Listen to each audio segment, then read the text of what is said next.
Alright, so, I said I was gonna get to this eventually, and, well, I'm at least gonna start.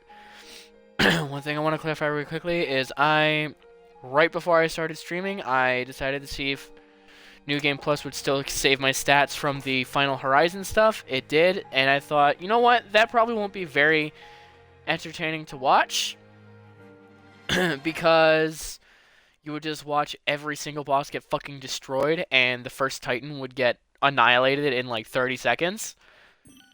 So, I'm gonna go with a normal new game. And I'm also not gonna be talking during like a lot of the cutscenes because I want the story to actually be experienced in full.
It's really interesting that Giganto is in the background of that shot.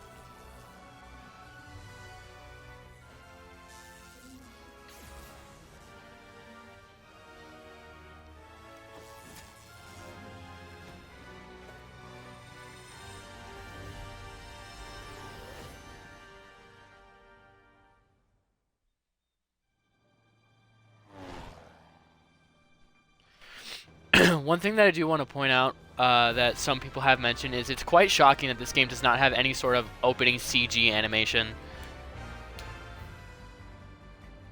Because, like, especially with, like, the promotional material, especially... Before I continue that point, I do want to point out it is still very shocking to hear Sonic's voice so much deeper compared to, like, Colors, Generations, and Forces. It's incredible how much better he sounds here. So, like, the promotional material for, like, all the trailers for this game and stuff were all CG, so the fact that this game does not have an opening CG cutscene is very weird to people.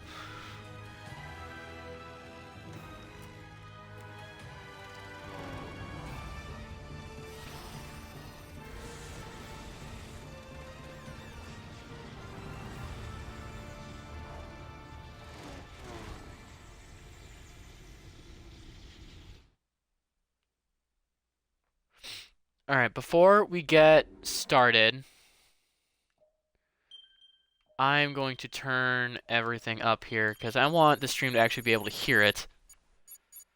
Especially the music when we get to the bosses.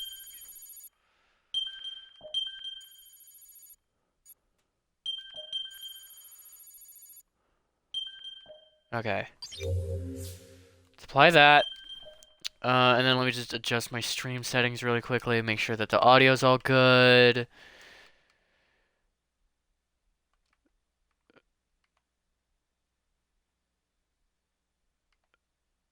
Okay. That should be okay now. Make sure that I'm actually able to be heard on the stream. Yes, I am. Alright, perfect. Alright.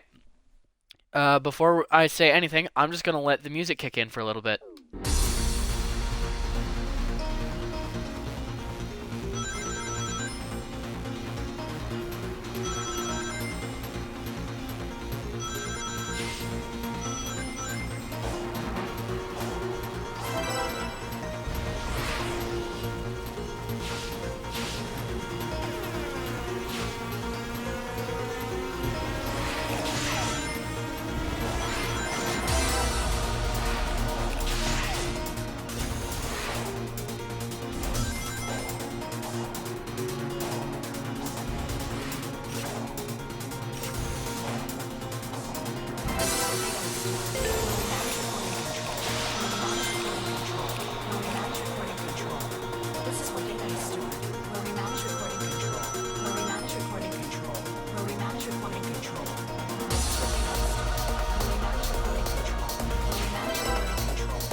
database, or I should say Cyberspace 1.1 database, it was pointed out to me what the lyrics are actually saying, because I didn't know this song had lyrics initially. The lyrics that are being said are, "This is where data is stored, where we manage, record, and control." And it's really good. It gives you the first hint of what the true use of cyberspace is in context of Frontiers, and it's really, really cool. Tomoya Atani did a fucking outstanding job with the soundtrack for this game. I will praise the music a lot going forward, because the soundtrack is so goddamn good.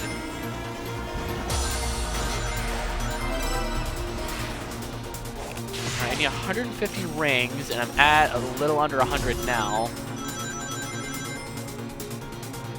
I should be close here, and if not, then this last string of rings will get me what I need.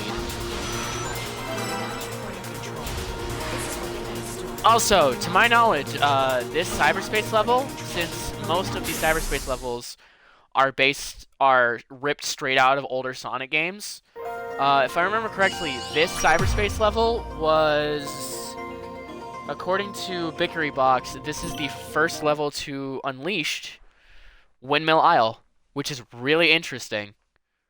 Fun, but really interesting regardless. It's not the only time Unleashed is reused either. Specifically, I believe the games that they took all of the level designs from are specifically, I think it was Adventure 2, Unleashed, and Generations. I meant to go back to cyberspace. Whoops.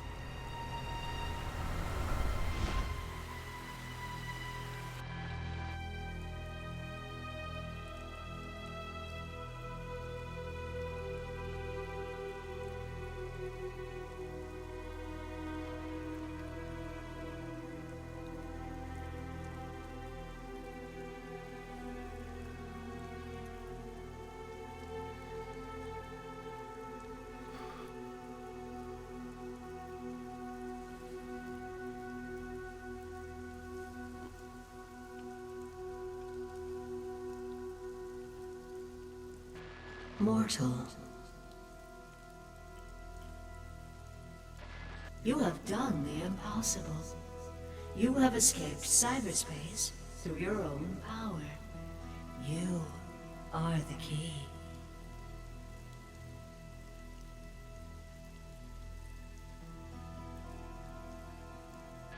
Find the Chaos Emeralds. Destroy the Titans. Tear down the walls between dimensions.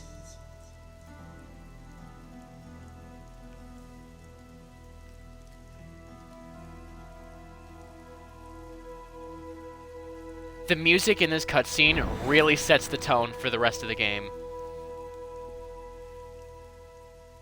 Or at least this opening part of Chronos. That's a very, very good background track for the cutscene.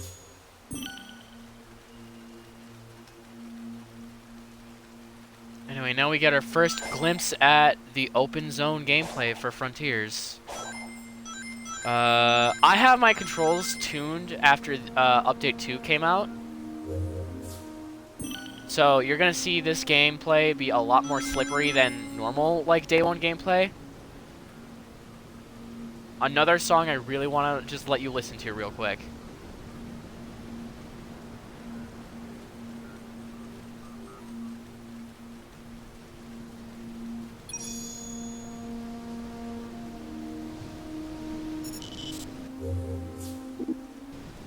Never mind, I guess I have to do training because I accidentally hit a fucking trigger too early.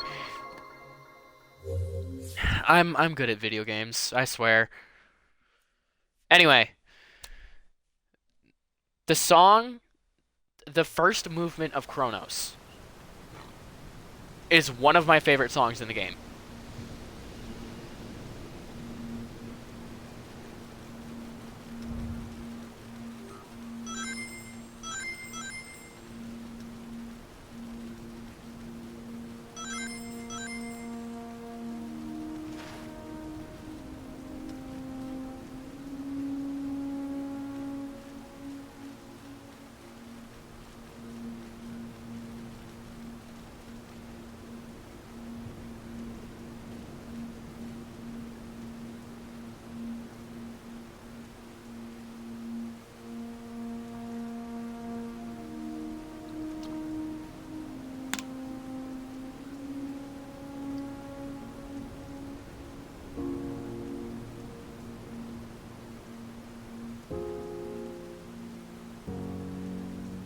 the somber piano keys that are being played overlapped with the sound of falling rain, the cold, dark lighting and textures on the mountains, being surrounded by nothing but just empty space. None of your friends are around you. And the mystery yet somber, almost hollow feeling track in the background. The tutorial section of this game may be kind of a pain, but oh my god, the atmosphere is incredible.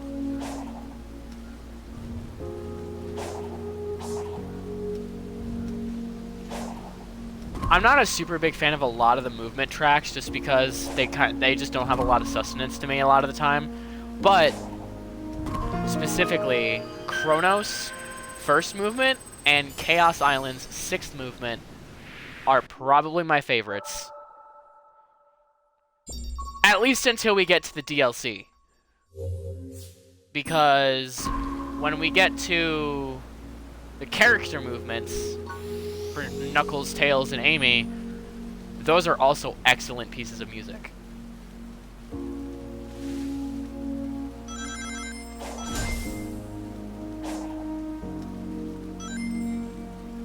Anyway, now that I've allowed people to experience the atmosphere of the opening of this game real quick, let's get some memory tokens, shall we?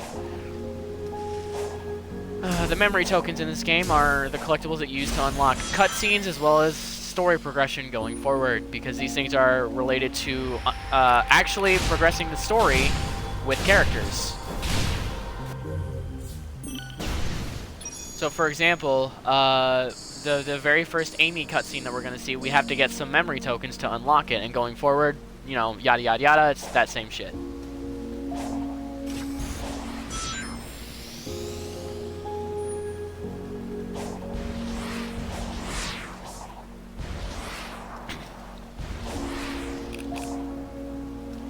And I'm also going to mention this here because we are on Chronos, and because I will be showing off the full map.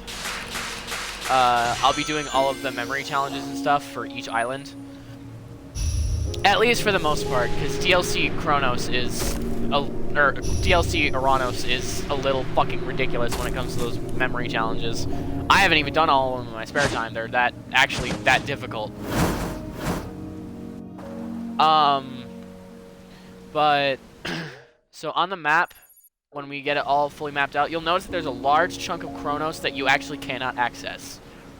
That is because in early alpha, and I believe even some of the later beta builds of Frontiers, Chronos was originally a much larger island.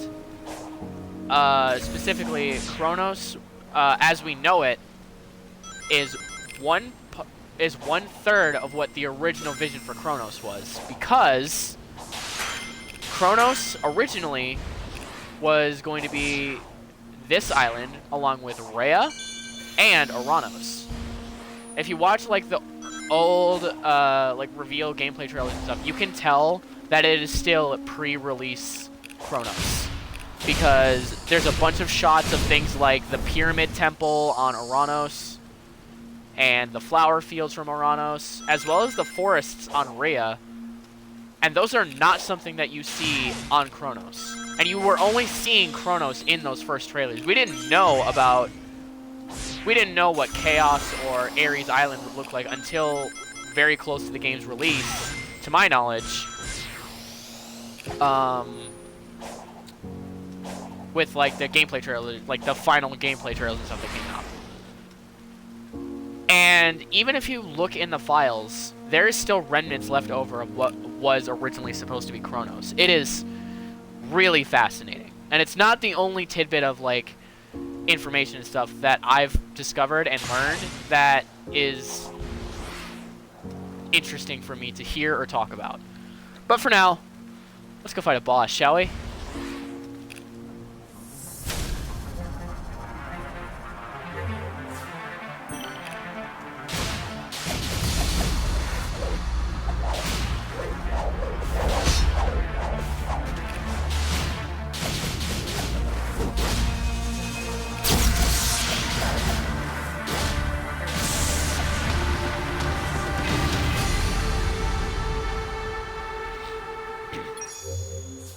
once again, I really do have to commend the music and the sound design for that boss fight. The very first actual Guardian that you fight, it has this very intimidating, very energetic piece of music that's playing, and it, with no quips from Sonic, no voice lines. In fact, we haven't had any voice lines since that opening cutscene, which will change shortly, of course, but I genuinely cannot get over how good the atmosphere and feel of the very beginning of this game is. Regardless of the gameplay or how bad the tutorial is, I get lost in the feeling of this and the feeling of discovery and mystery that is Kronos Island before we have any idea what's going on. It's genuinely a magical feeling. Like, I don't replay games as much as I have Frontiers. Frontiers is... This game is very near and dear to me. And I don't even know why. All I know is that it's something that makes me very, very happy. I never have a bad time when I play this game. And it's something I can always go to if I have a bad day and know that I need something to just enjoy myself for a while.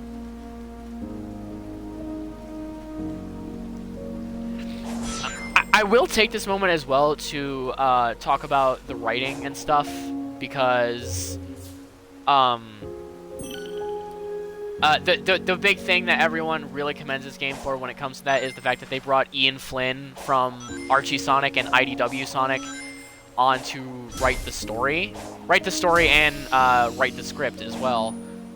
And he does such a good job. Like, if I remember correctly, Colors, as I've mentioned before, I believe Colors to be kind of just what Thor Ragnarok was supposed to be for the Marvel Cinematic Universe. I think that's kind of what Colors was supposed to be. But after that, I think Lost World, specifically Lost World, I believe the people writing for that was the first time they'd written for a Sonic game. So if you're wondering why the writing is so bad in that game, that's why.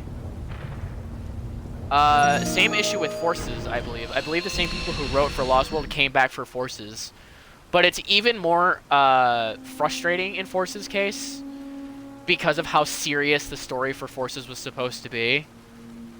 Here, Ian Flynn does a wonderful job in not only creating a intriguing narrative that doesn't make things super clear and allows you to just kind of think for a while and just gives you clues throughout. He also does a wonderful job writing the characters as who they are, who they're supposed to be, especially with the limited material that he can actually work with, given those Sega mandates and stuff.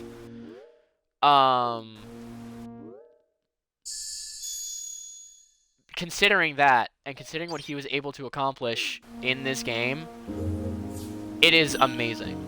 Like, it's night and day compared to the past few games. The one thing that I've heard multiple people say, specifically with the cutscene that'll be coming up relatively soon, is that Sonic is saying things like jokey, he's making jokes, he's making like snarky comments that are in character, but not in a meta, annoying way. He's saying them as if he's his casual, cocky, carefree self. And compared to how he's been in things like Generations, Forces, Lost World, and Colors, it is... He feels like an entirely different character, quite honestly. But it's for the better, because this version of Sonic is so compelling.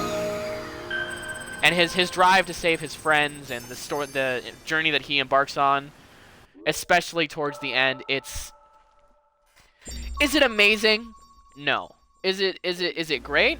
Debatable. But what I think it is incredibly enjoyable and incredibly sincere from someone who cares a lot about this franchise and the characters that he himself has written time and time again. I don't think Ian Flynn is gonna leave Sega, or I don't think he's gonna stop writing for games anytime soon, considering that's one of the biggest things that people praise about Frontiers is the writing and the story. I also think that it really does help the fact that we still have Kishimoto as director. I've said before, I think Kishimoto is a I think he has a lot of very good ideas, and I love the directions he wants to take the characters in. But only now with Ian Flynn on board writing the story and the characters, only now I believe he is Kishimoto's truly creative and fascinating ideas for these characters fully coming to life. And I'm so glad that the mind behind Sonic since 2008, I think, is when Colors came out. No, 8 was Unleashed, 9 was Colors, I believe. And I think it is genuinely, I'm so glad he's finally able to show his full potential, even if we had to also kind of catwalk our way to that with these DLC updates. Now that Sega is going to be giving games more budget, and now that hopefully they see that actually giving people the time and money to make with Frontiers' success specifically, here's hoping that Frontiers 2 return to the digital dimension again. Use that gear to bridge the gap between dimensions. Here's hoping that Frontiers 2, or whatever the next Sonic game after this is Frontiers, but to the best that Frontiers can be. Because what we have here is such phenomenal groundwork. It is not enough to make the one gear will not suffice. Hunt down another target and take its gear.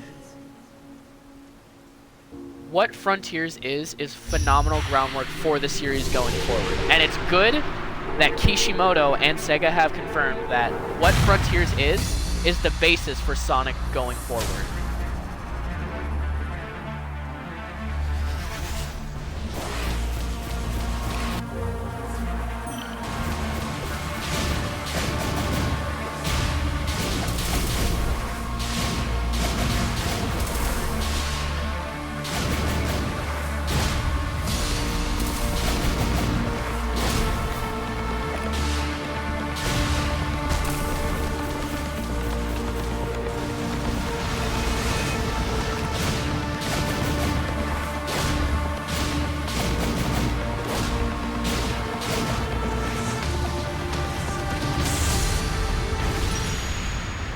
Use the gear as you have done before.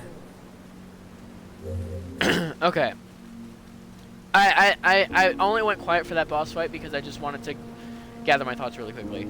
One thing I do want to address about the game, like that's not exactly a happy comment, is something that I do personally agree with when it comes to certain things. When it comes to the combat, late game combat is really good. I love how customizable and fun late game combat is, but early game combat, when you don't have any skills unlocked aside from the side loop, it is kind of boring. Like you're just mashing the X button until you start unlocking moves. Now that's fine. It's effectively just a homing attack chain, like it's on bosses. It's no different than just homing attacking a line of enemies in like a 2D in like Sonic 4 or like just any 3D Sonic game post Unleashed. But return to cyberspace as many times as it takes. but it's not interesting. And that's the big drawback from the early game combat in this game. But it's simple and it's easy and it's not like it's still fun. Like, it's still fun, but it definitely needs to be... There definitely needs to be a little bit more in the beginning of the game for the next game. But I have faith that Kishimoto will go through on those promises with just using these 3 DLC updates as proof. Final Horizon alone shows how much Kishimoto really does care about this franchise. But we'll get to Final Horizon when we get there.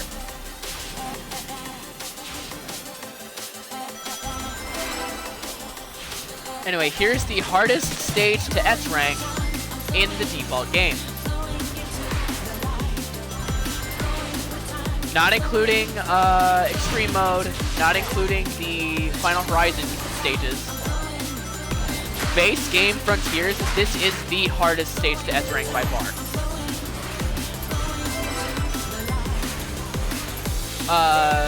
Because the S rank, this is the only normal stage in base game Frontiers that has a strict S rank at all.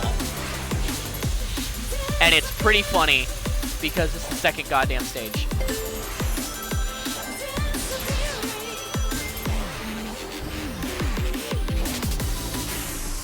I just made the S rank. I usually can do it like a second or two faster, but I just made the S rank with that. 55 seconds. I was at 54.8. That is difficult. Anyway. Now, I'm going to find the last red rings that I have not collected. One should be on the middle route here. Yep, I see that one.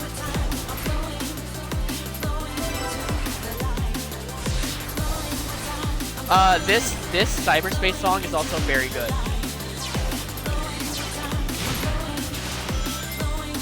This is definitely one of the best cyberspace songs in the game.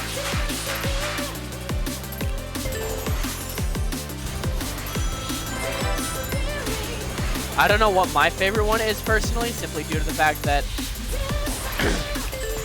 I haven't listened to all the cyberspace tracks in a while. But I think all of them are at least fun listens, at the very least. I may not be a big fan of all of them, but I think they're all good for what they're trying to accomplish. I fucking ran right past Red Ring.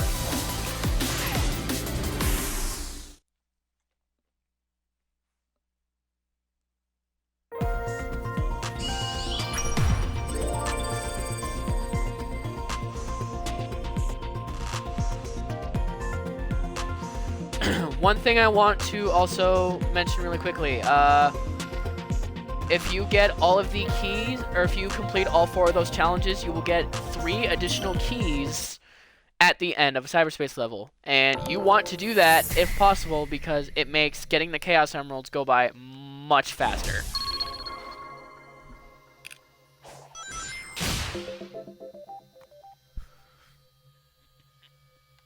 I also really like this addition to Frontiers as well. You can stay in a lot of these training things, like especially with enemy training, you can stay in them as long as you want just to get practice. And it's also just a good in between, you know,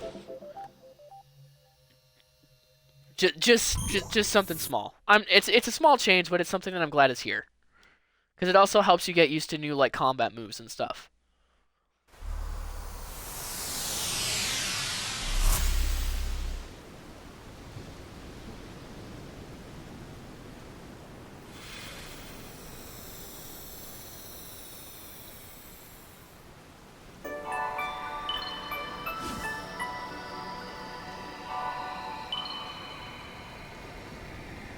Yeah, see, it says cleared the missions and got 3 additional vault keys. So, per island, you can get a grand total per island of... There's 49 vault keys you can get on just the islands alone, on Kronos, Ares, and Chaos. 63 in total on Oranos, since that one has 2 extra cyberspace levels.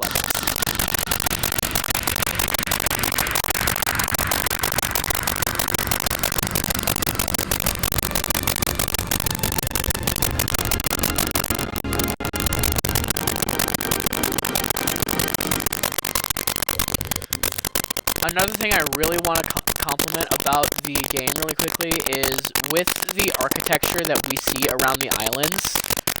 It is really fun to look at. It's really interesting, and it's got a lot of character and a lot of charm. It's nothing amazing, and it's nothing particularly like, you know, super original.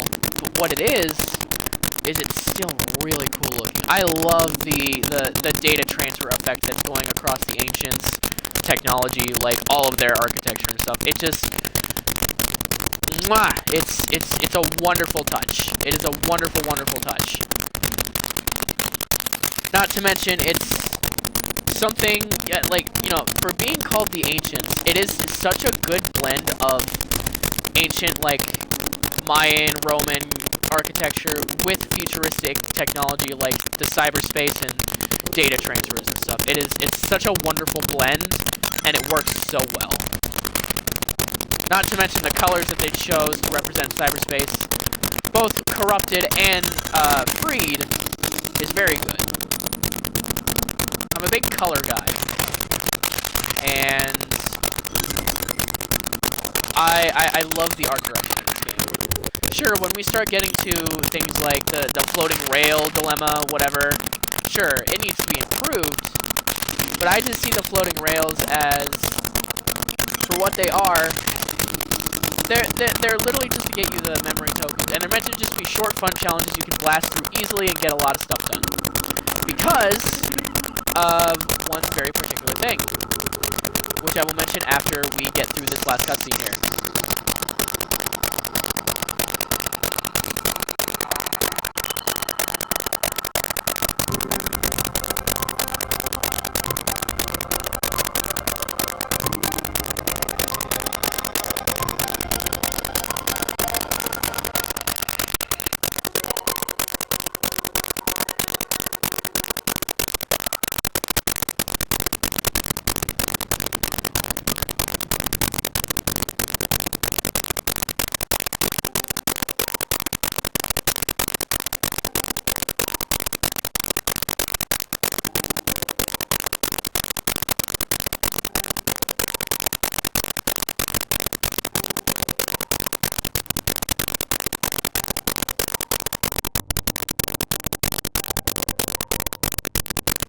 So, with the floating rails in the sky, and with the many memory token challenges, they were not initially here. If you see in old gameplay trailers and stuff, and like the leaked alpha, I think it was, footage of Frontiers, like where you saw the old supersonic animation as well and stuff, these memory token challenges weren't there. I believe after some initial playtesting and showings and stuff from testers, they kind of didn't like how little there was to do in the islands, if I remember correctly. Because I think it literally was just like primarily combat and exploration. I think the memory tokens were a very last-minute decision. Because, again, if these were planned from the start, they probably would have had a lot more care and a lot more attention put on them, rather than looking so slapped together. But I'm not too worried about it, because, again, I personally think they're still a very fun time. I don't think any of them are bad. But it is something that I hope to see addressed and improved going forward.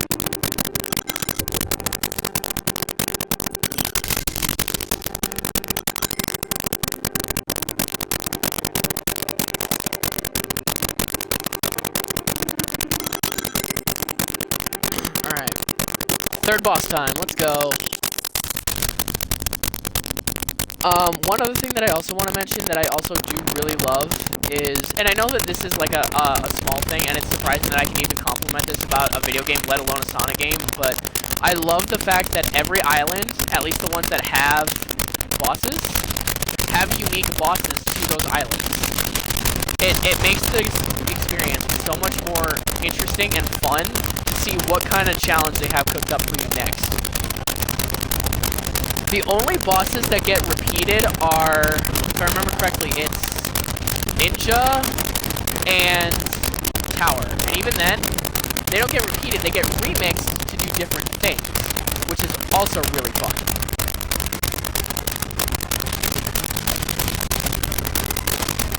Specifically, one thing I do want to mention really quickly about the Final Horizon is about the bosses really quickly. So, okay, if I can like not be a moron. Actually, one thing I should do. When it comes to fighting Asura, this specific boss, one thing you want to do is Psy-loop her legs. Because doing that will get you 2 extra portal gears, which are useful for accessing cyberspace. I didn't know that until I saw a review talking about it, and yeah, just homing attacking underneath your feet, you get 2 extra portal gears, and it's really, really useful.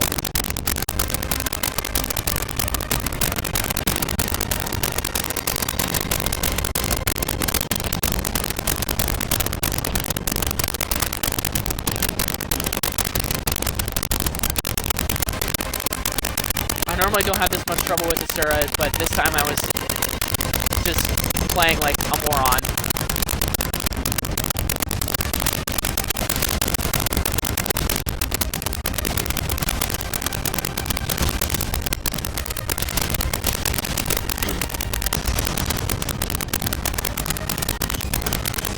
One other combat quirk that I want to address really quickly is something that I was doing during that fight. If you get hit during any sort of fight, if you want to save your rings and not have to get any more, you can just dodge out of an attack before you hit the ground, and you will avoid the attack. It's really weird, and I don't know why that is, but it honestly makes the bosses flow a lot better. Like, Sonic is all about flow and high speed and the pacing and all that, and honestly, I kind of wonder if it was intentional, because it really does just fit so well, and it makes the bosses go by so much more smoothly, and it's a lot more fun. But who knows, it very well could just be just a quirk of the fighting engine, since it hasn't exactly been ironed out.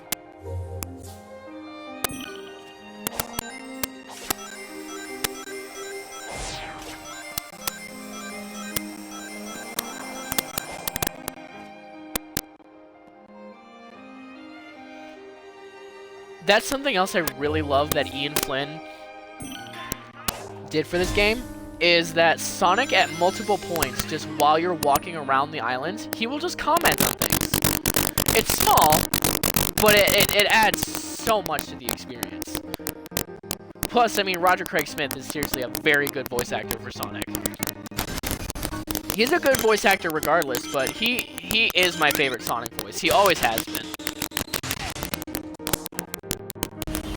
And I think now that he's able to fully show his skills as Sonic in this game, just with his voice and how he doesn't always sound like just a kid, it really does wonders for him. I mean, this is the guy that voiced Ezio, after all, which is still pretty funny for me to think about.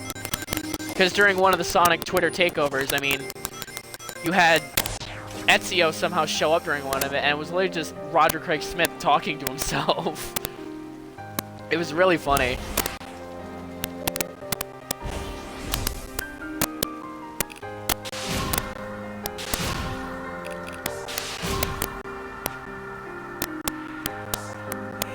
Oh, shit.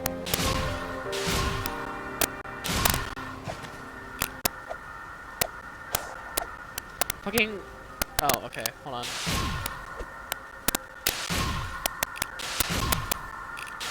Here we go.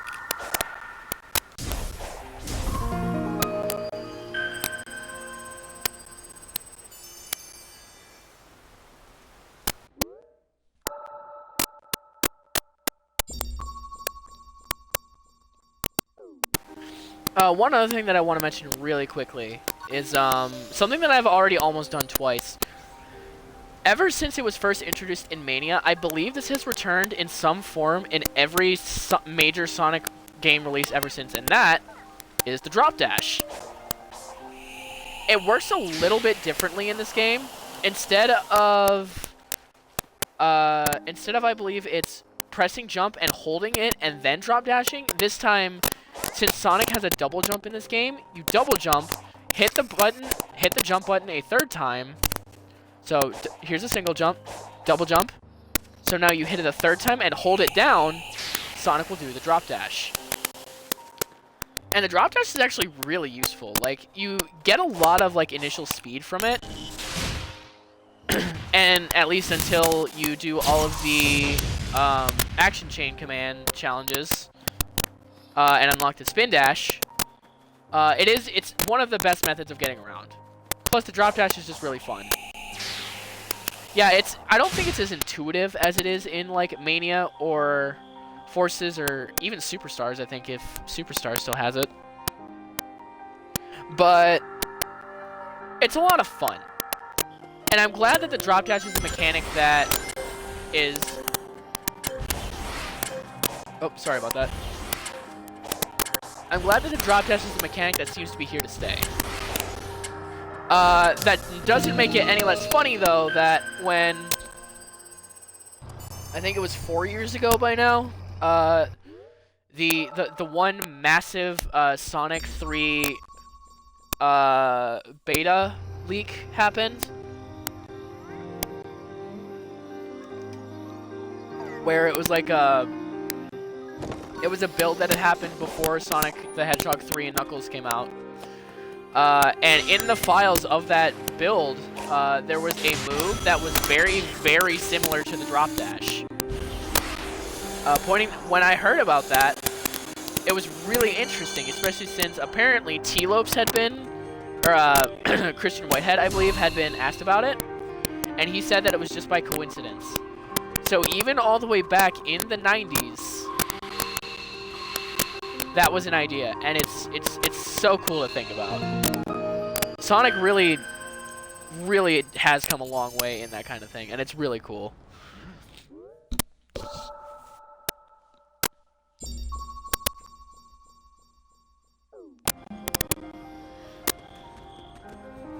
I do want to play Superstars at some point. It's just that's going to be when I get a new gen console. Like, either I get a Series X or S or a PS5. Because I already want to play this game on upgraded consoles because, honestly, playing this game on my OG Xbox One, I feel like this shit's going to catch fire here soon. But that'll be for a later time.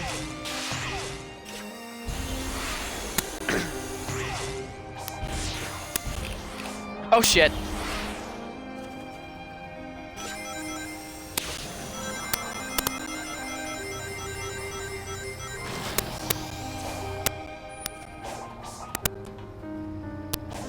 Something I want to point out really quickly, and it's actually really interesting, I believe it's over here, is where Sonic goes in a cutscene after he's thrown by Giganto and destroys 2 of the towers, and I believe the 2 towers are over here. They stay destroyed. Like, that, it actually has an effect on the map. It's really cool. I love it a lot.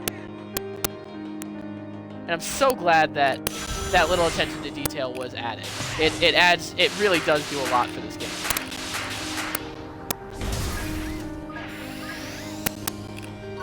Anyway, there's a sound memory over here that I want.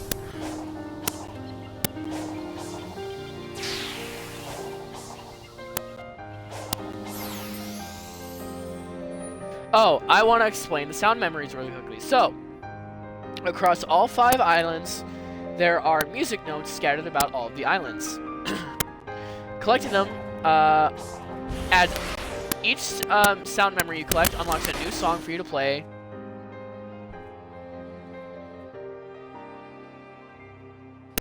I just, before I continue, I love the inflection of his voice when he says Eggman Tech. It just sounds really good.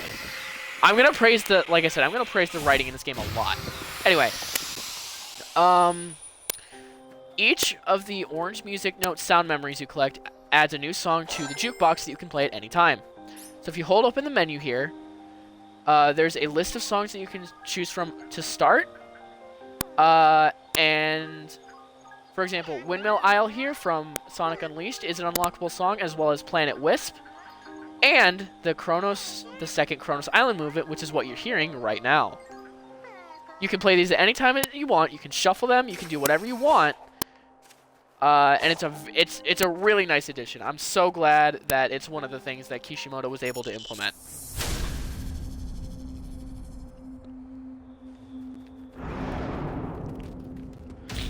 Me personally, I actually think like Asura's a good early game boss, but in comparison to the rest of the Guardian fights, I actually think Asura is just one of the least interesting bosses to fight.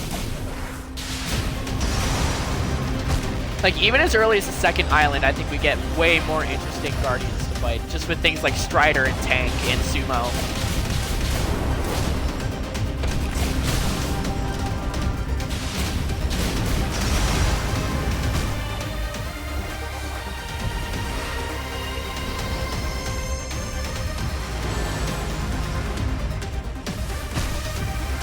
I ran out of rings? Alright, let's add one to the death counter then.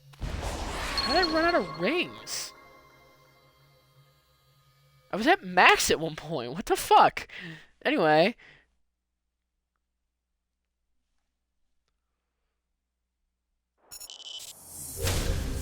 Oh, apparently getting hit by those fucking energy balls just zaps all your rings. Oh, wait. It's because I haven't upgraded my stats. That's why. Never mind. I'm dumb. Anyway, Guardian fights. Asura being one of my least favorites. Yeah, like I said, even as soon as we get to Ares Island, they start getting way more interesting and way better. But personally, for me, I think my favorite of the Guardian fights is Spider and all of its variants. Well, Spider and its one variant. Spider and Spider Plus from Final Horizon are just a lot of fun for me to fight.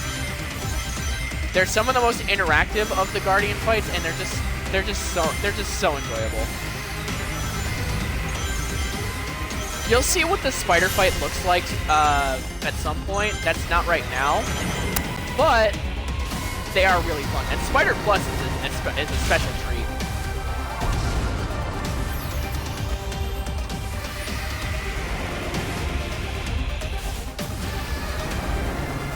So there's 2 Asuras on Kronos Island, which means that you can get a maximum of 6 portal gears just from one boss. It's really nice. Or just from 2 bosses, I should say. So technically speaking, after the cyberspace tutorial is finished, just fight Asura twice and get those extra portal gears, and you basically can unlock every other cyberspace level in this island. It's really helpful, actually.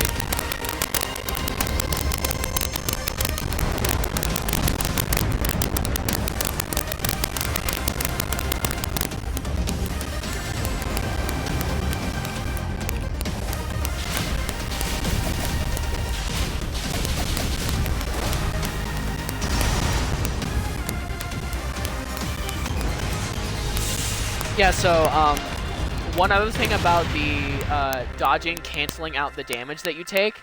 If you noticed, I was dodge rolling out of attacks when Asura threw me off. And yeah, you can just boost back onto Asura's body, run up her body, and just go right back up to the towers that you have to hit to kill the boss.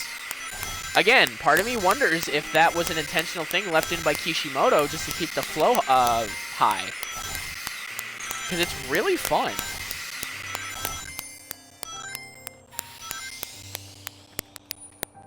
Oh, I'm nowhere close to max.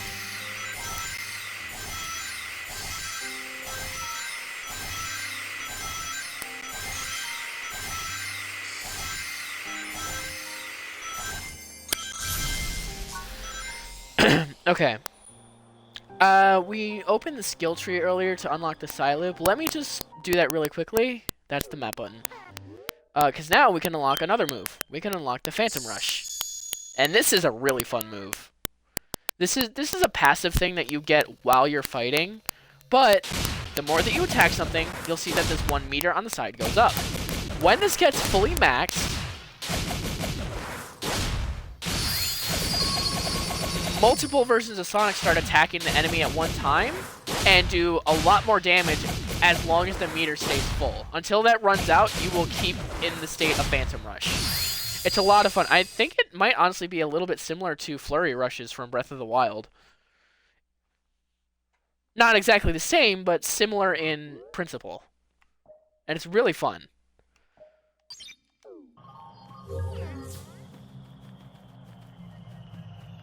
Let's see, I have 40 memory tokens. I'm gonna go actually progress the story now.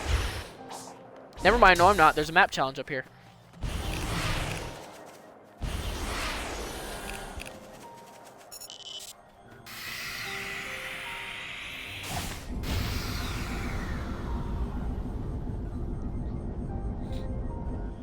Also, these little walls that you see right here, if you run up them, obviously Sonic can run up them or just climb up them. However, if you boost onto them, Sonic runs way faster. But he's also harder to control. It is a lot of fun, and it makes for a nice little bit of added difficulty for what would otherwise be a pretty mundane, simple challenge. Again, it's the little things that I really, really do love about this game. For a Sonic game especially, this is such a refreshing change of pace.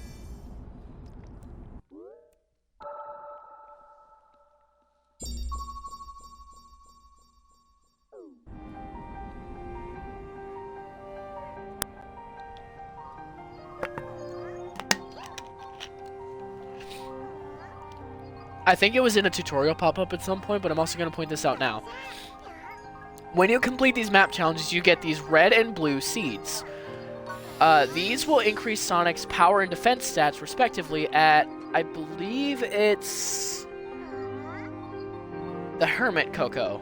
Yeah, Hermit Cocoa will raise your attack and defense, and Elder Cocoa will increase your ring count, or your ring maximum, as well as climbing speed.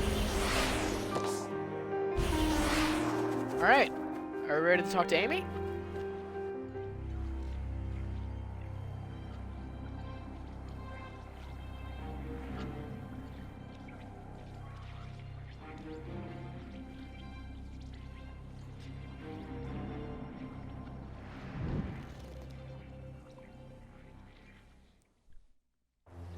Once again, I love the way that these two act in this game.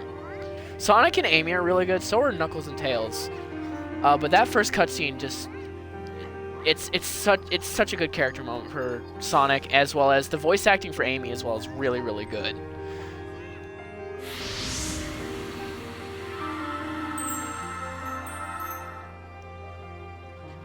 That little animation is a really nice touch too. Sonic's shocked that those tokens are coming out, because after that first time, you never see that animation again.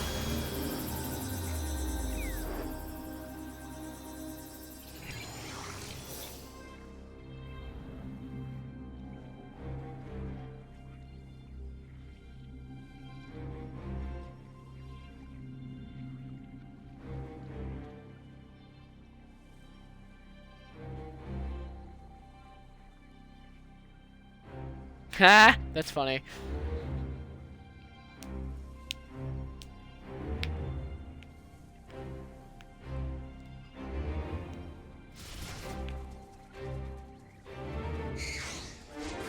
Careful. Where's the fun in that? That is the line I was referring to earlier. When I said that people... You are the key. Be empowered with this technique.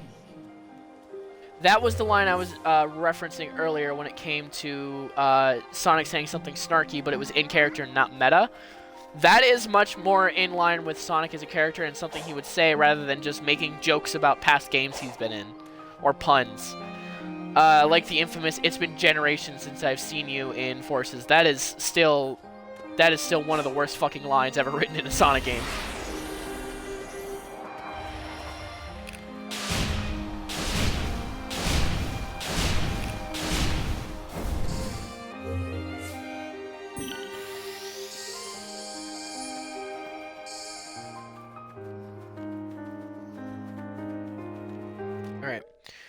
My advice for when it comes to the skill tree, once you get the Phantom Rush and get the next 5 points that you need, get the air tricks.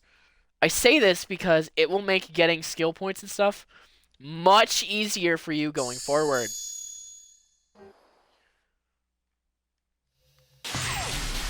What air tricks allows you to do is when you see these sparkly springs or I believe it's sparkly springs, dash pads, or rainbow rings. You can move the left analog stick in any direction. Sonic will do a pose, a little dance, and the more you do it, the more skill points you'll get. Or skill pieces, sorry. The reason why that's important is because it also applies to if Sonic, for example, if I go over here,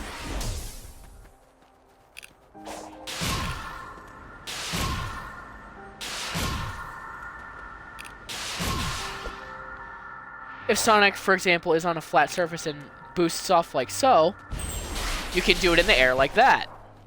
You notice that that increased the amount of skill pieces I got. It's a small thing, but the more you do it, the more you'll get, and you'll realize just how quickly you can actually get skill points back and be able to spend more, because it's especially important you do that as fast as possible, because if we look at how many skill points future moves require, it gets pretty fucking insane. 50 skill points. But there is also another way that you can get skill pieces, and it's something that we will touch on Ares Island, at least. Possibly Kronos if I feel like it, but we'll see.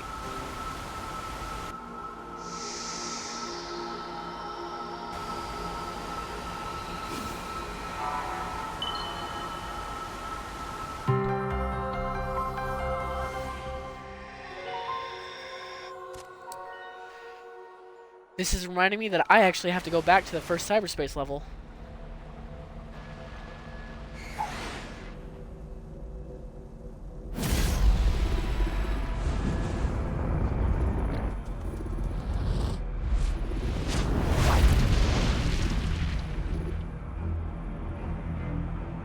Alright, the little bit of gameplay you're about to see is also just a very, very, very nice touch to this game and the story it's trying to tell.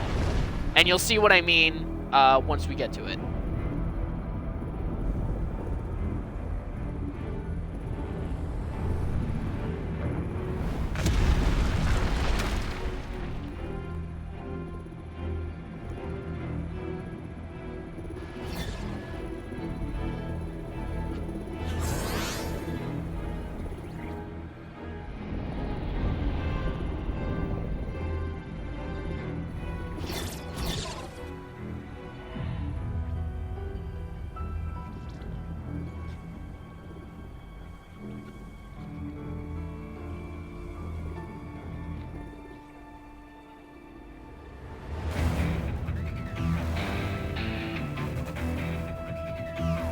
I love the music playing right now. The guitars and just the mood, it's so good.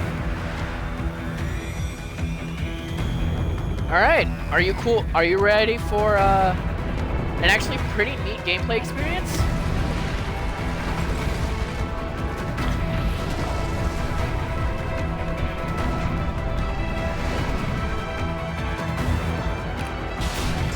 Now, we're just homing attacking all of the rocks that Giganto kicked into the air, getting up to its face. And then you just homing attack its face repeatedly. Notice that it's doing absolutely nothing to him.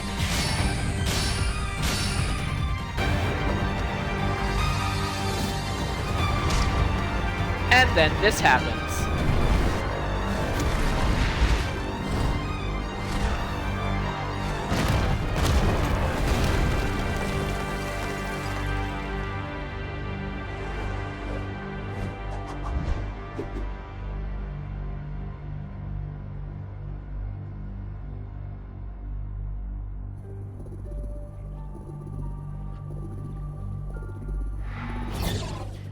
Sage as a character is very, very interesting, especially with that cutscene that we just saw.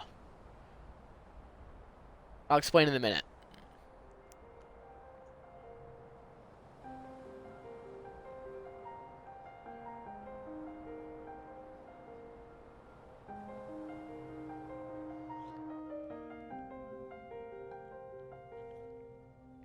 So, Sage in that cutscene, if you noticed, Giganto was kind of moving by himself. He wasn't trying to hurt anybody. He was kind of just walking around. And he wasn't hostile towards Sonic. When Sage first appeared proper in that cutscene, she disabled Giganto and actually met face-to-face with Sonic. She did not have any plan to hurt him. She did not plan to have to reactivate Giganto to attack him, but she's also trying to protect, as we'll soon see, she's trying to protect Eggman and trying to do whatever it is that she's doing right now to get him out of cyberspace. Also keep tabs on Sonic, but regardless, her initial plan was not to hurt or kill Sonic. She just wants him to leave and let her do her business. It's only after Sonic didn't listen to her and decided to go against what she wished that Sage is now his enemy. It's really interesting.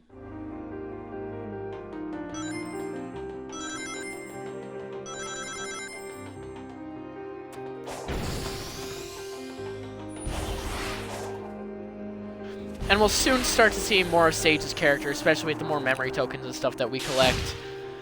But Sage is also a very, very wonderful addition to the cast. And I'm glad that she seems to also be here to stay, not just with the ending of this game, but with the free April Fool's game that came out this year.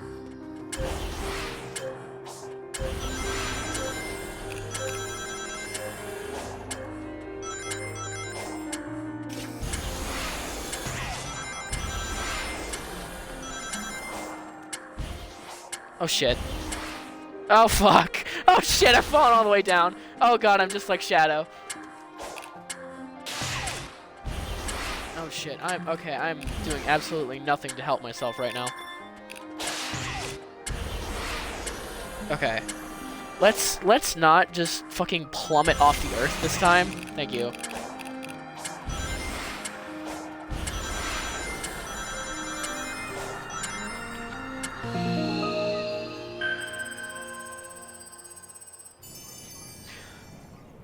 Also, what we're about to hear is also one of my favorite lines from Sonic in the game, just because of what he says and how he says it. It makes me chuckle every single time I hear it.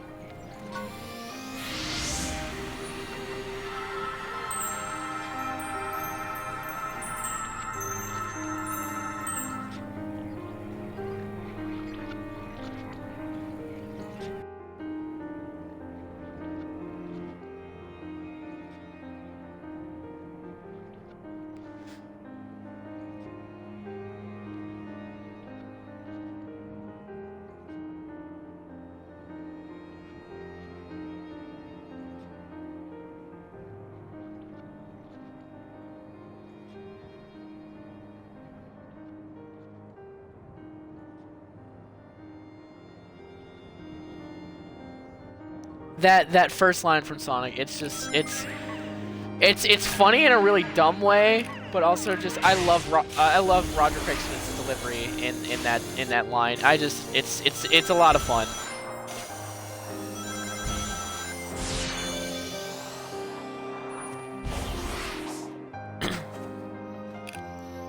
Also, it's quite interesting that you can also just talk to Sage randomly, because it's showing that she really is pretty neutral to Sonic.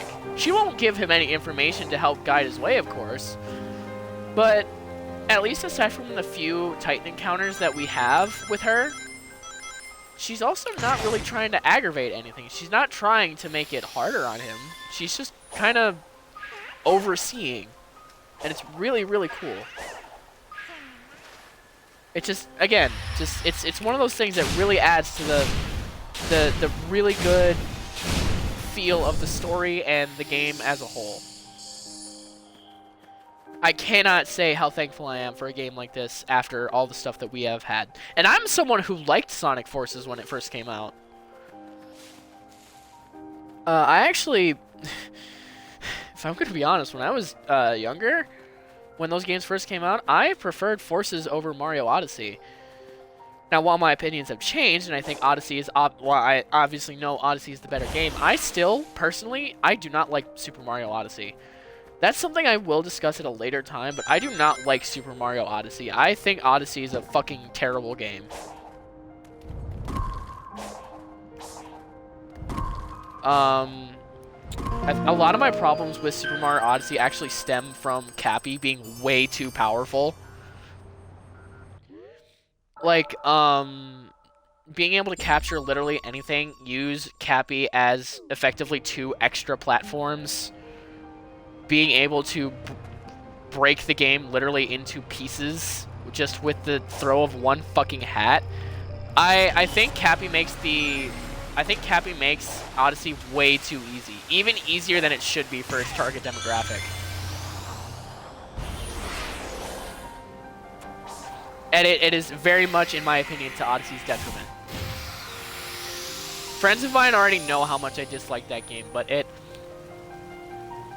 my dislike continues to grow because in the past year or so, I have bought Odyssey again, and I believe I 100%ed it.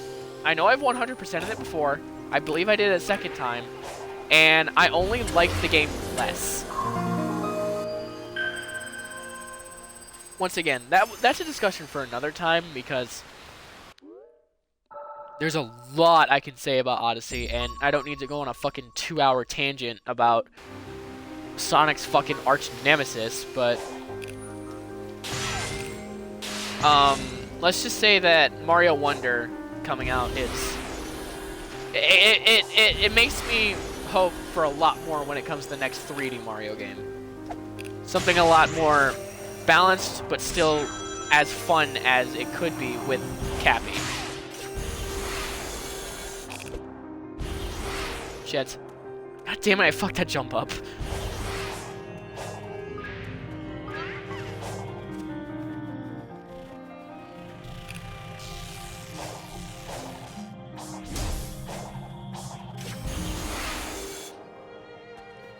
Oh wait, am I supposed to...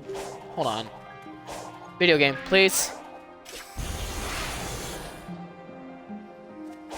Maybe I am supposed to... I have no idea.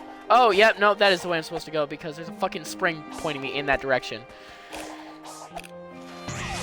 Hello, my name is bad at video games.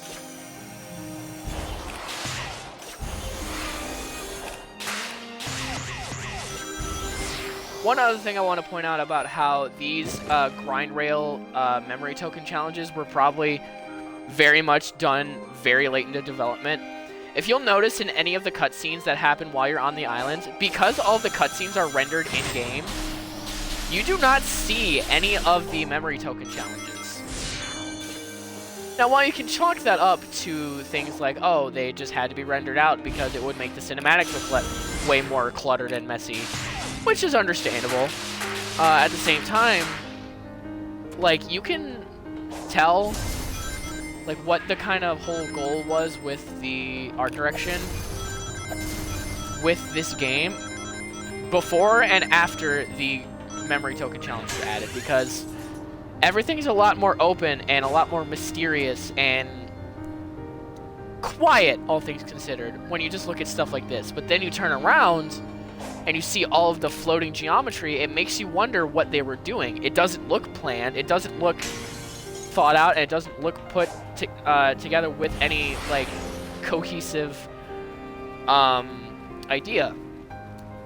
And I believe it was revealed that that was something that was done late in development, as I said earlier, due to beta testers not really liking how little there was to do.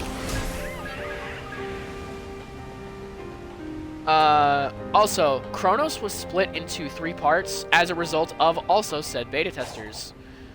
From what I remember hearing, pre-split Chronos was received relatively poorly due to the size, like the just overall size of the island, especially with how little there was to do. Because you'll notice that Ares and Chaos are a lot bigger than Chronos is.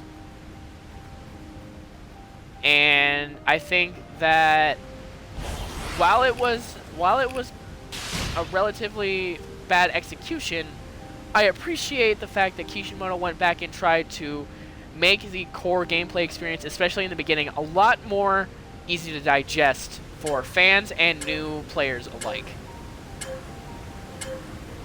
Although, me personally, I would love to see Chronos in its original vision come back somehow. Because that would be... Fuck you, Squid! Because that would be a lot of fun. Because Beta Chronos looks like it's a lot of fun to just explore and move around in.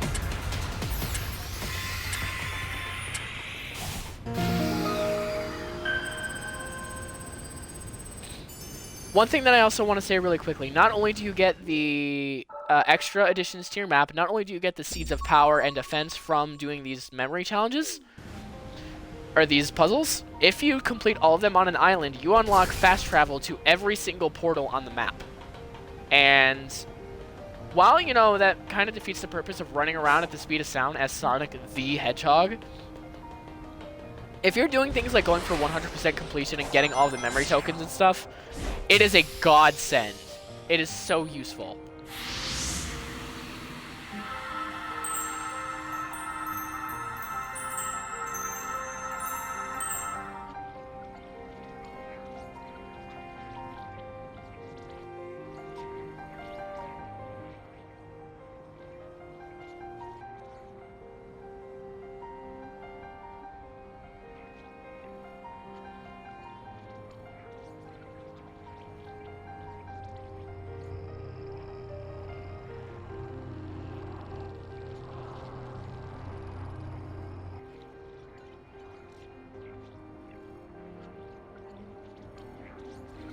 One thing I really want to point out as well when it comes to art direction and just design and stuff, the glitchy effects that play over things like the end when he's, when the end is talking to Sonic, that's going to be really weird to say, because the character's name is literally the end, but when the end is talking to Sonic and that, hello Bluespeed587, how are you doing today? The glitchy effect that plays when the end is talking to Sonic and specifically on Tails, Knuckles, and Amy, the glitchy aesthetic that plays on their character models, like the blue staticky cyber effect, it just looks really good. And it, once again, it adds just a lot of small but really nice details to everything overall. Here's our first unlockable move that I will actually be demonstrating in live stream. The Sonic Boom is very useful, actually, like, really useful early game, because you can just hold the button down indefinitely. There's no stamina for it, there's no, like, cooldown, there's no nothing. It's kind of an OP starting move.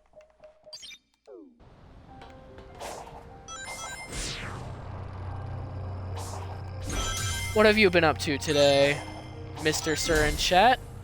I'm sorry, I want a quest to beat Sonic 3 without touching Sir, why? You know how fucking long that's gonna take you? Is it just Sonic 3, or are you doing like Sonic 3 complete with like and Knuckles and stuff? Because if you're doing and Knuckles too, my boy, that is Jesus Christ.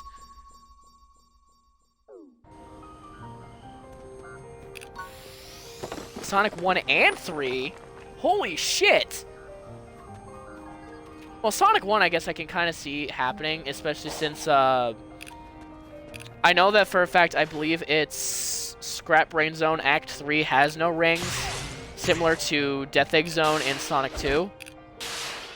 But Sonic 3 and Knuckles is such a long fucking game, dude. Good luck with that.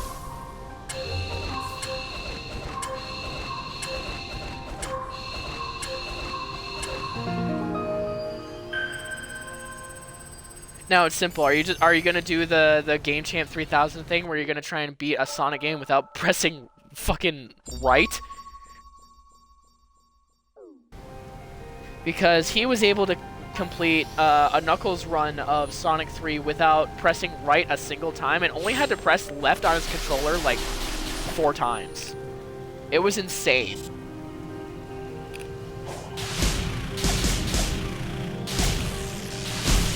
Jet. I could do that if you encourage me enough. I don't know what kind of encouragement I could give you to put yourself through that fucking game, fam. Because that just sounds... I could never. I could never. Like, he's the kind of guy that beats Super Mario 3D World without jumping. And that strat requires you to use, like, 4 fucking players. I could never dedicate that much time to something. You're stronger willed than I am, sir, so I am very proud of you for that. Oh, just really quickly for the VOD, this right here, this purple portal, this is the fishing portals that are going to be seen throughout every single island.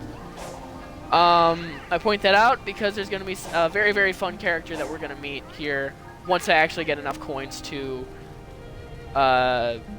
spend some time fishing. I'm glad you have the time to waste goofing around. Unfortunately, I have a job.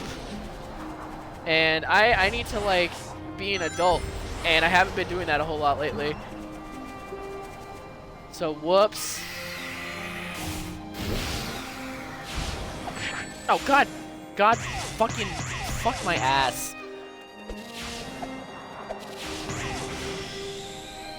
Don't be an adult? I wish. I wish I could just fucking wash this all away, but I can't.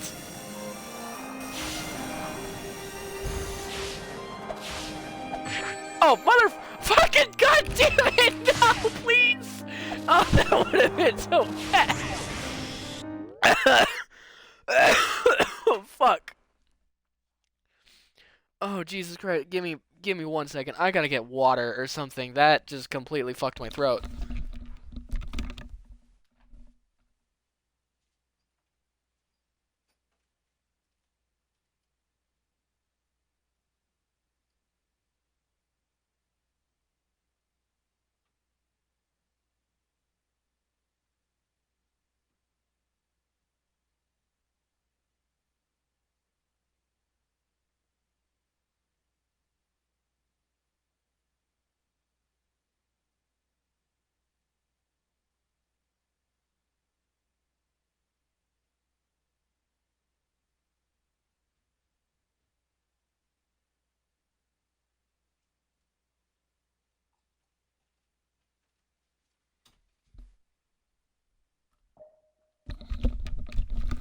You hate Sonic CD? Why do you hate CD so much?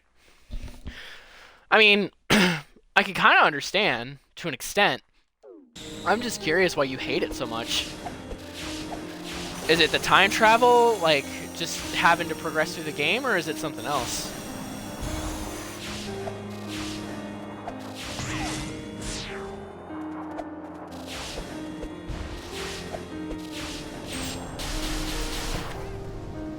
I almost just fucking flew off the edge going for one of the extra cocoa. Wow, I cannot play video games. Oh, oops. No, I don't want to fight you, Squid! Fuck off! Leave me alone.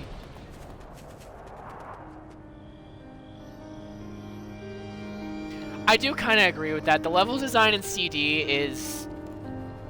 It's very, very confusing, and it's extremely cluttered. I do love the concept that they were going for, and I love the idea of, like, things in the past or future being present, but not, like, actively available until you go to those time periods. It's a really cool idea. It's just, I think that idea was way too ahead of its time. I think CD was something that was way too ahead of its time, and something that should have had a little more time in the oven to bake.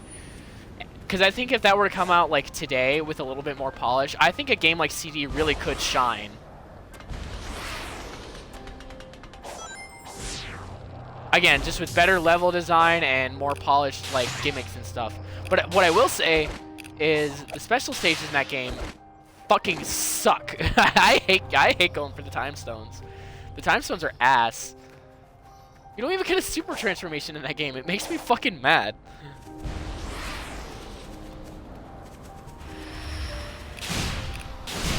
So what is your opinion on the hypersonic discourse? Do you think hypersonic should be made canon, or do you think hypersonic is still just meant to be kind of a Easter egg and just kind of a fun little game break, basically?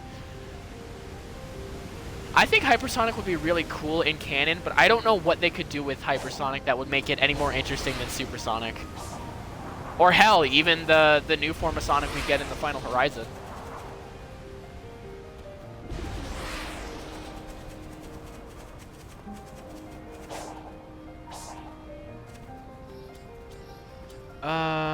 Where's some other memory challenges that I can do?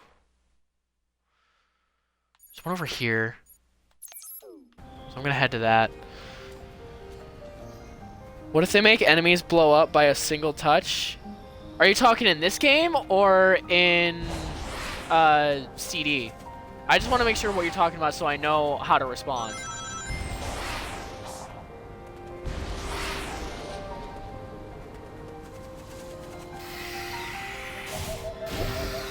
If they bring back hypersonic, one-shotting enemies could be really, really cool. Basically just like running through them like how hypersonic does. It would be really, really cool to see that. But whenever you're a child pressing a giant red button, it's actually just enemy. Pretty much, yeah. No,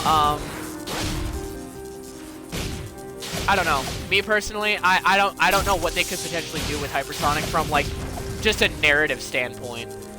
Cause like it would be really cool to have hypersonic in the game again, like just to play as him. But I don't know what they could do to make it interesting from a narrative standpoint, because I don't think the Super Emeralds exist anymore. I think they've quite literally just been erased from the canon.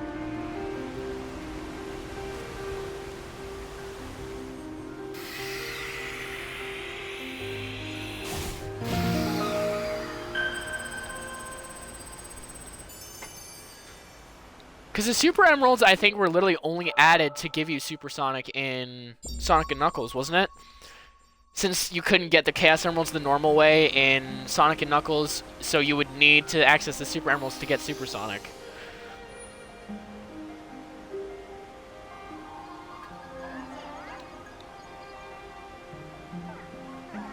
What I think would be really cool is if we got the proper super forms for Tails and Knuckles back. Especially since Super Knuckles is referenced in this game, it would be a lot of fun to be able to have them back as playable forms, especially since Sonic Superstars doesn't really give you super forms for all of the characters, which is really sad because I would have loved to see what Super Amy looks like. Super Amy would be awesome. They gave a super transformation to Trip, of all characters, you know, the new one, but not Amy, someone who's been with the franchise since, what, I think 1990. Amy was introduced in CD, and CD came out in 93, didn't it? Or was it 92?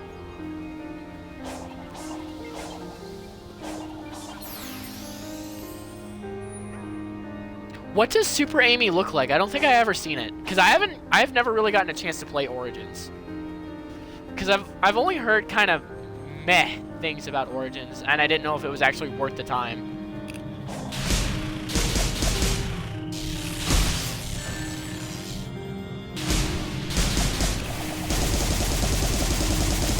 Here, let me actually look up what Super Amy looks like quickly.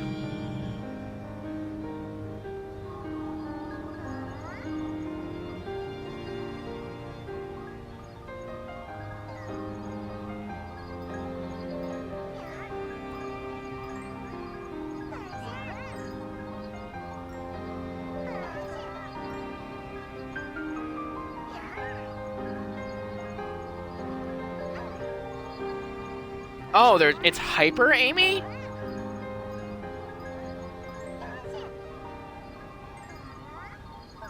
And she gets like a super, super pale coat of fur? She's like Super Tails and Super... Okay. Oh yeah, yeah, I forgot her super form can throw hammers. I forgot about that. No, so I did see that, but I didn't know what that was. I thought that was... That's really cool. I love that so much. I actually think that's effectively just Super Tails done better, because Super Tails had the flickies in Sonic 3, but being able to control the super move that you have is a lot better in my opinion.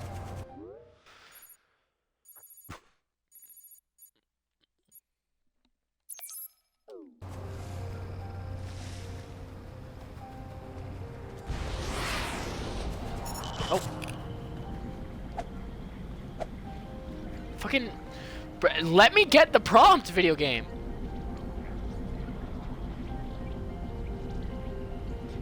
I'm gonna have to fight that fucking enemy, aren't I? Sonic just goes fast and plows through it. Yeah!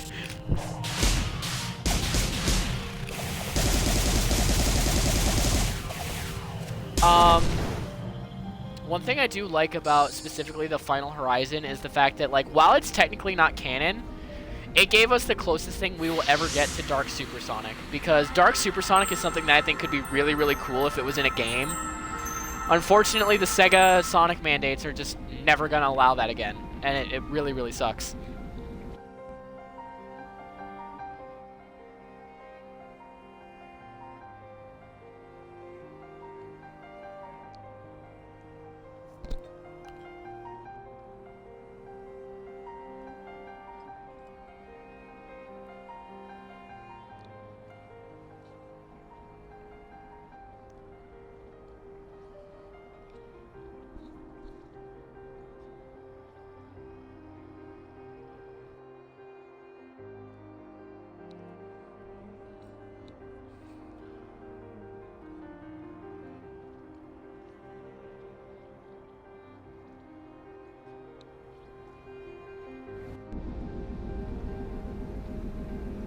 Something I also want to point out about the story and the larger world of Sonic at large.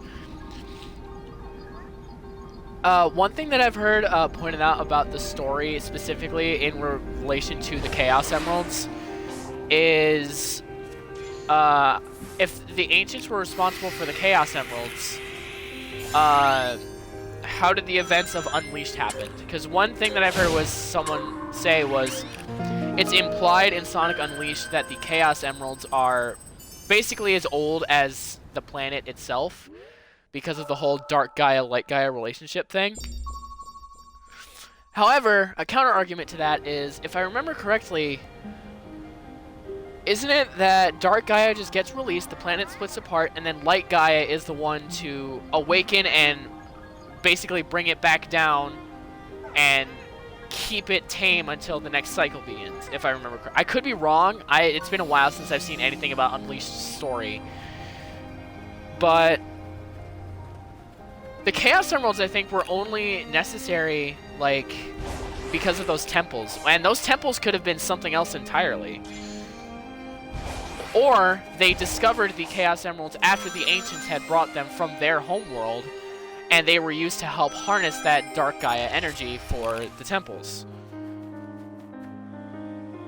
Yeah, no, I know that Chip is actually Light Gaia. I remember that much because I actually was watching a bit of the game earlier today, and that's something I've always known. But I'm just trying to remember how the cycle with Chip and Dark Gaia was.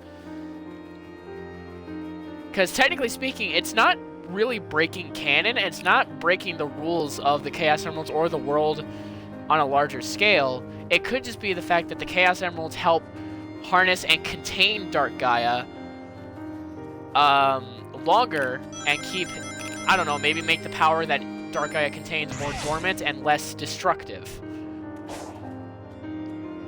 Because we know for a fact that the Master Emerald was here prior to the arrival of the Ancients due to one of the cutscenes later on in this game.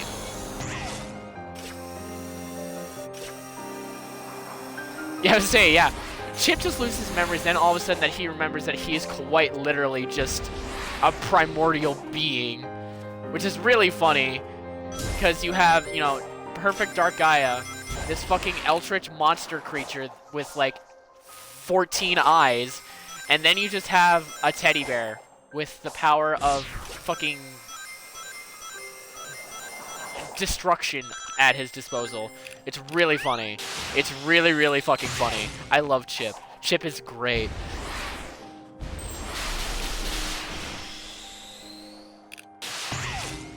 I hope Chip returns someday, because that would be a lot of fun.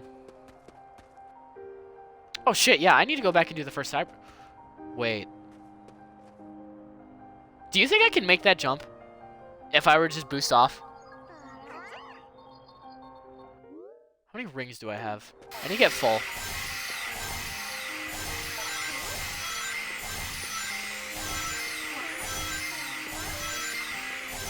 Sonic's the most powerful being. I mean, Game Sonic is already pretty powerful, but if you want to get into really powerful, just look at Archie Sonic. Archie Sonic is fucking unbelievable. The amount of shit that Archie Sonic can do outclasses like a bunch of other comic characters. It is ridiculous. Alright. I'm gonna also get infinite boost. Here we go.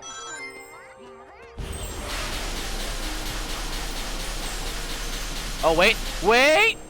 Let's go! Oh, I actually didn't think I would make any sort of jump like that at all. I'm proud of myself. I'm so good at this fucking... Oh. I was about to say I'm so good at this game and I missed the memory token. Fuck! Oh, and now I'm... Okay. Alright. I'm so good at video games. Anyway.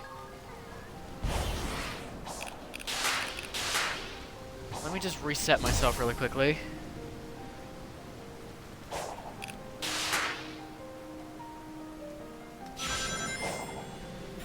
Alright. Now let's go back to do 1-1 so that I can get those last few keys from that level.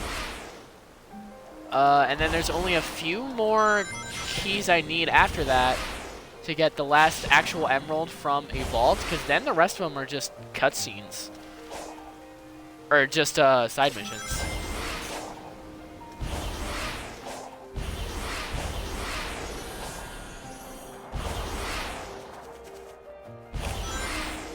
I probably just could have taken the grind rails. Yeah, I probably should have done that. I'm going way too fucking slowly for this. I'll remember that on the trip back, I suppose.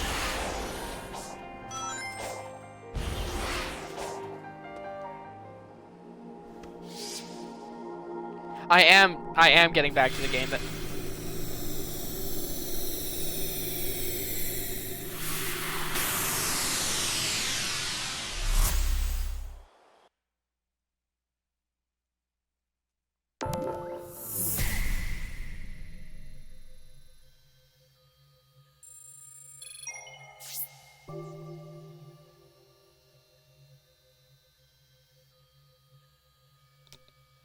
Oh shit, my loading completed. Oops.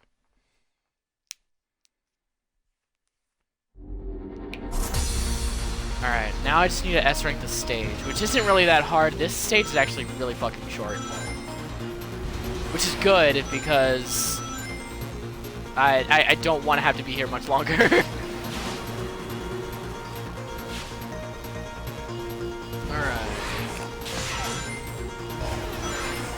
Oh shit. Fuck. Shit.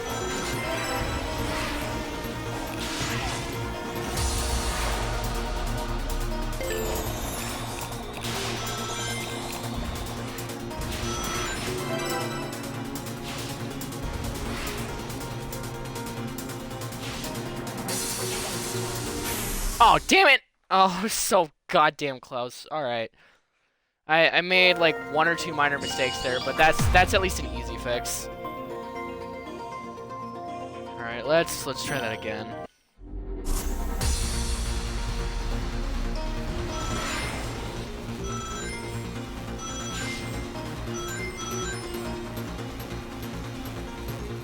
Well, I missed those boost pads. That probably isn't fucking helping me out.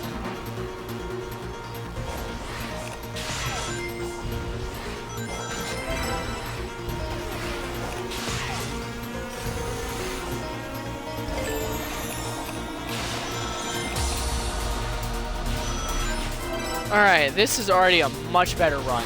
Yeah, I'm fucking so much better off this time. Let's go. I'm actually, like, decent at this game again. I'm happy.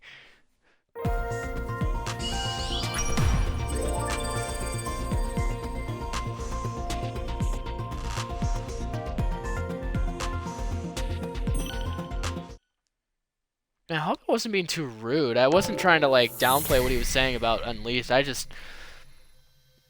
was just trying to... I genuinely just could not remember how Chip and Dark Gaia worked in that game.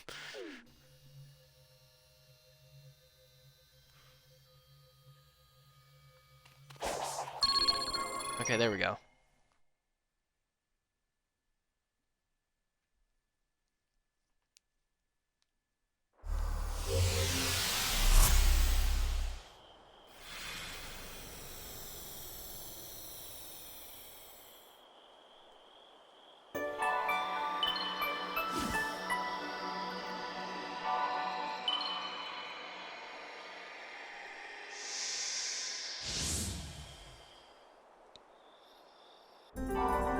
Alright, let's go.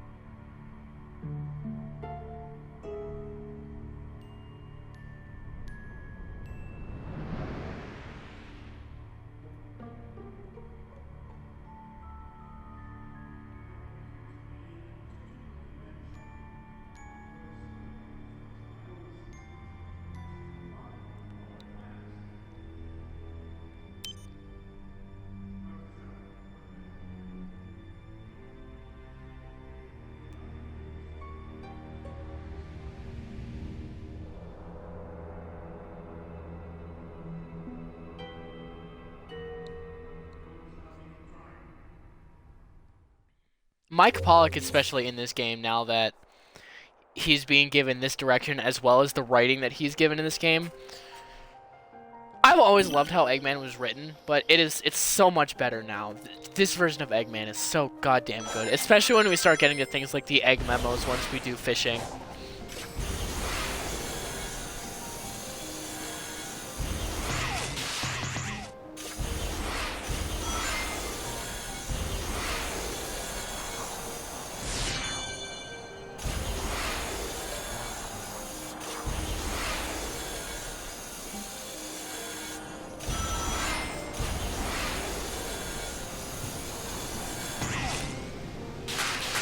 I was looking at my fucking phone for 1 second and almost fell to my goddamn death. I really am just a living embodiment of ADHD.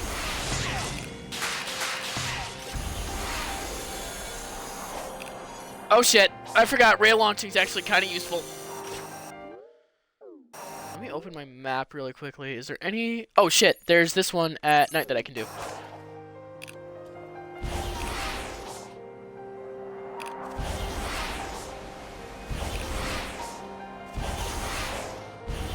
I think this is the nighttime. Yes, it is. It's up by the forest. Let's go do that really quickly.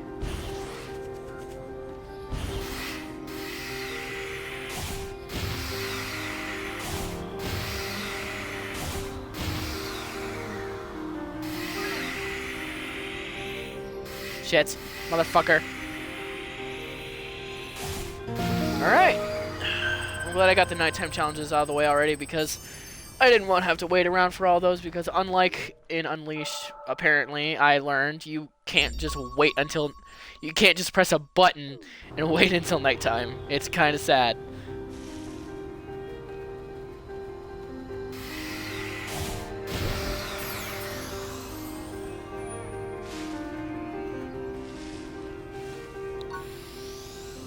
Okay. Let's go get that Chaos Emerald.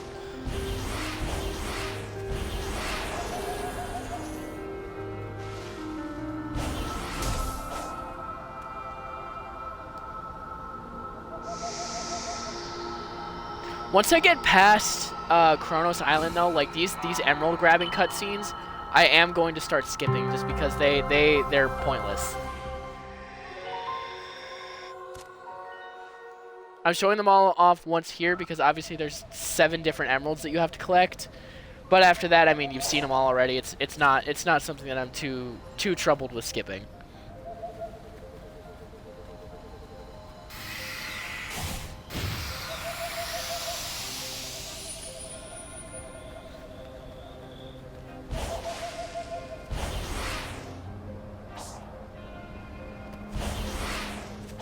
Oh, there's a sound memory down here. Let's grab that real quick.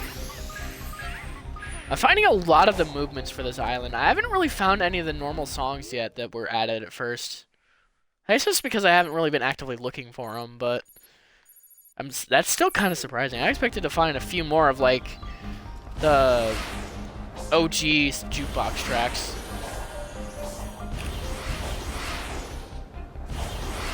Because this is, I believe, the fourth movement we're listening to.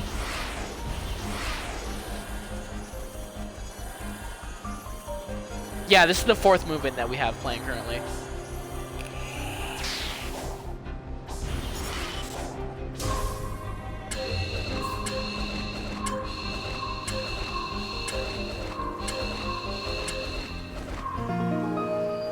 Something else I want to mention about the movements as well, like they're meant to be atmospheric pieces of music, and like I said, I'm not like a super big fan of all of them, but I will give them credit. They have such a it's such compelling storytelling through the music that Sonic is becoming more confident, more in tune with his surroundings, more he's beginning to grow more and more close to saving his friends and doing whatever he can to achieve his goal of everything. And it's such good musical storytelling, especially when we get to Chaos Island. The difference from movement 1 to movement 7 in Chaos Island is indescribable. It's so good.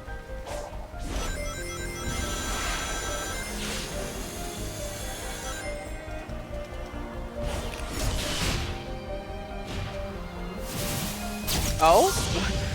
What the fuck was that? What just fucking happened?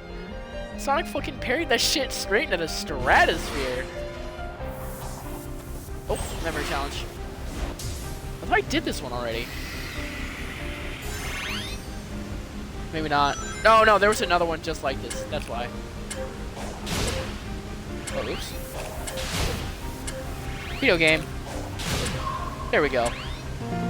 That's more like it.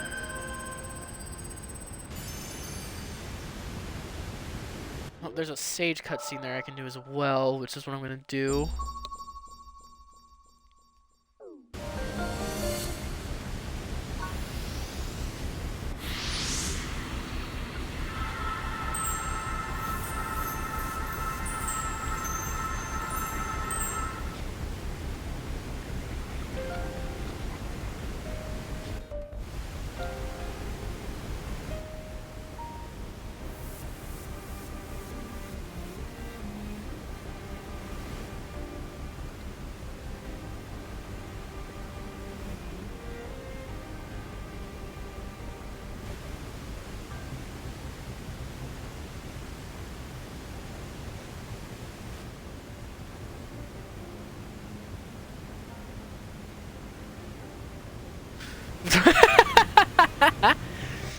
God, the first time Sonic isn't trying to talk someone into talking to him.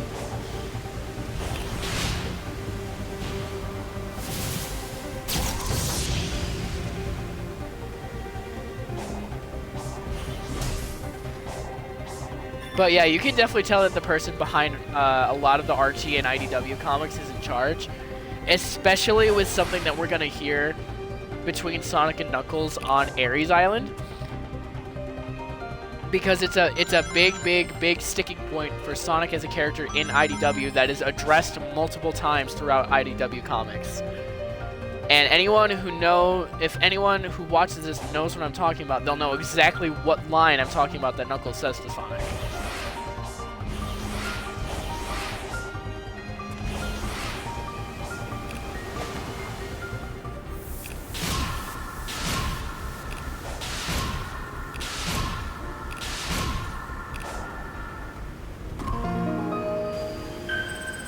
My goal right now is to get to the end of Chronos and then end the stream. However, depending on how things go, if that's just not achievable or if I'm just starting to get too tired, I will end the stream early. But I'm going to try and get all of the memory challenges and stuff done just to unveil as much of the map as I can. There should be one over this way that I missed. Yep, because here's the Here is the finish line for one of the running challenges, which is right over here somewhere, I believe. Yep, right here. These are a lot of fun. I mean, like, they're pretty simple, but, like, especially with ones like the one I did earlier where you had to climb up the tower to reach the finish line, it's in tune with what Sonic's ideology is and what Sonic is about, so these are always really, really fun. Plus, I mean, I just love running around the islands. It's so much fun.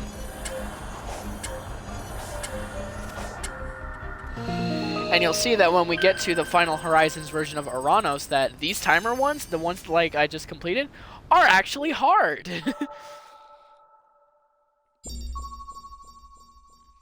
I did not uncover any part of the map I thought it would. So there's one or two memory challenges around here that I still have to figure out. So I'm gonna go do those first. Oh, well, case in point. Oh, wait, shit. I remember how to do this one.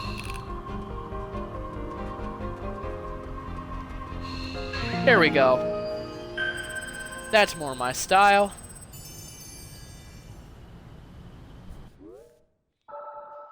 Okay.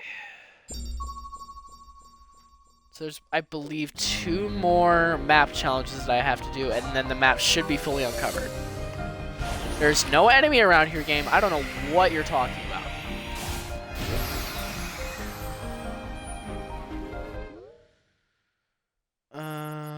Oh, damn, I was pretty damn close with that marker. Shit. I didn't even mean to do that. I was just giving myself a general area.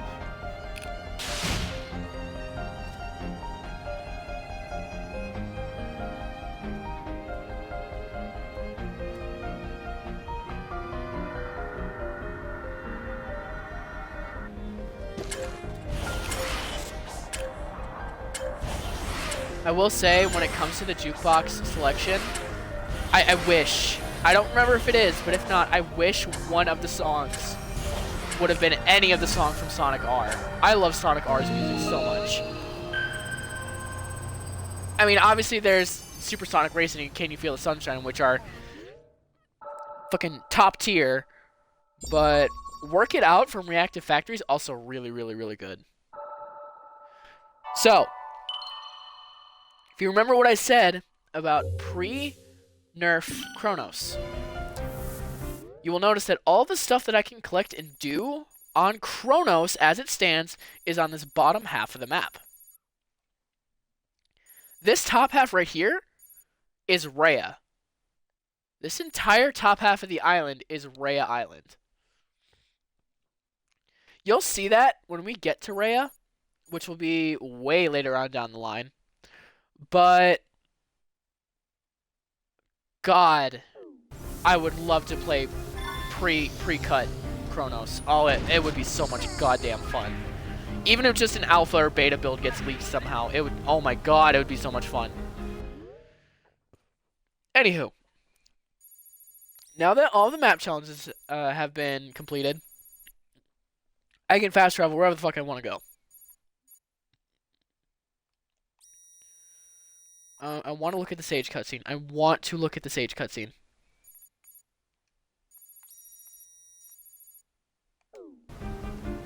Okay.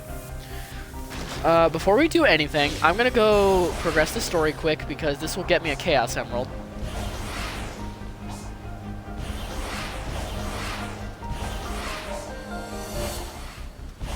Well, no, this specifically won't, but this will help get me closer to getting the emerald.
That you've always had a knack for weird insights line is really, really funny. Especially because of the characterization Amy gets in the Final Horizon update. Given the fact that tarot cards are Amy's whole thing. It's really cool. I'm so glad they added it. It's such a nice little character detail for them to reference again. I guess before I do anything, I actually need to get keys. Um, where's 1-7? I believe this is the city escape level. It should be. It's either 1-6 or 1-7. I do not remember off the top of my head.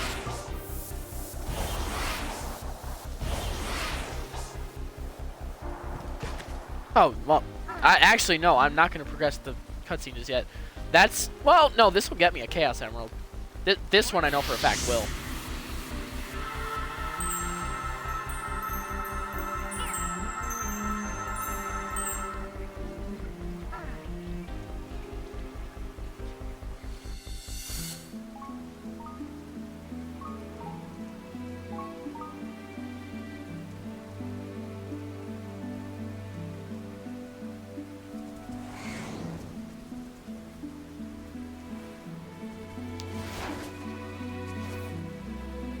How the fuck did he hear that from all the way over there? And how did he go in a circle?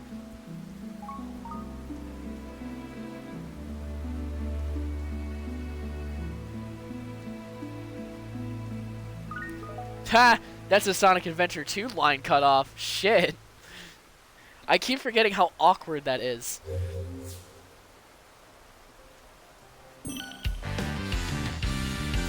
Here we go with another really, really good song, and it's way different compared to everything else we've been hearing, which makes it so good. This is very Colors-esque though. Like the music is very, very Colors. That's just the very first vibe that I get from it.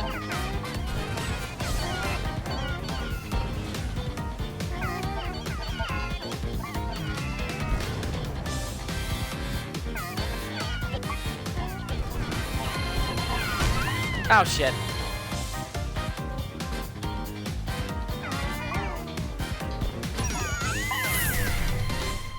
Alright, and now we can see one of my favorite animations in the game.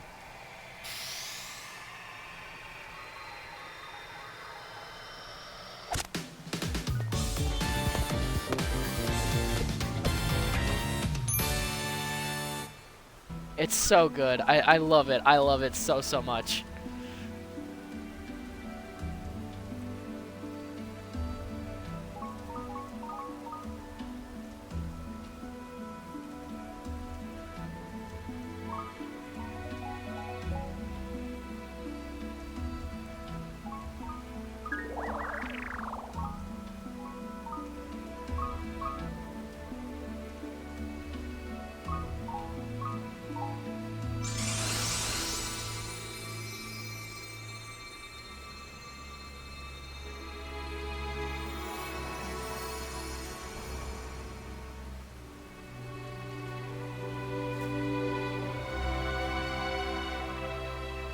God, the Coco are so cute, and oh, it makes me so sad.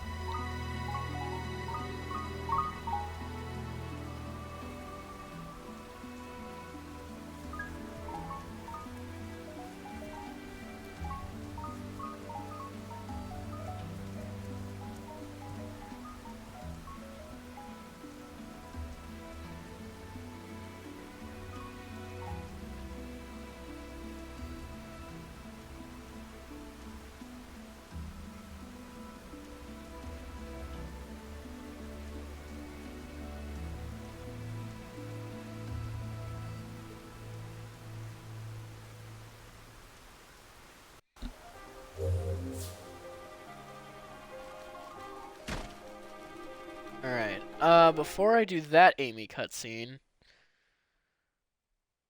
Actually, there's not supposed to be already here. I'll just go do that, and then go get the white Chaos Emerald.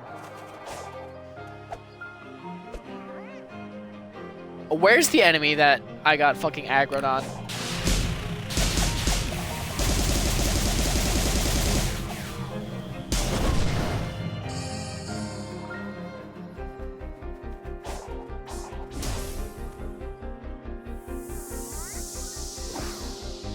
Alright, while this loads, I'm gonna go to the bathroom.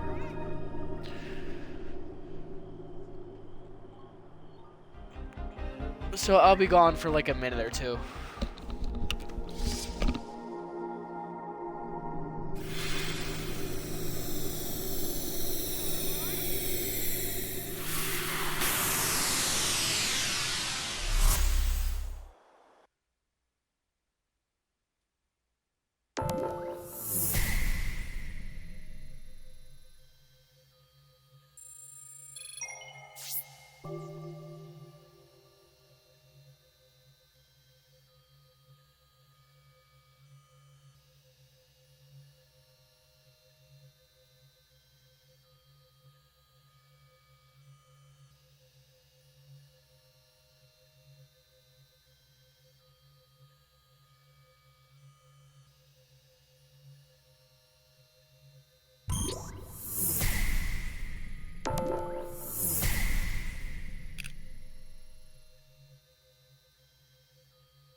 Alright, are you ready to see one of the most beautiful aesthetics in the entire game?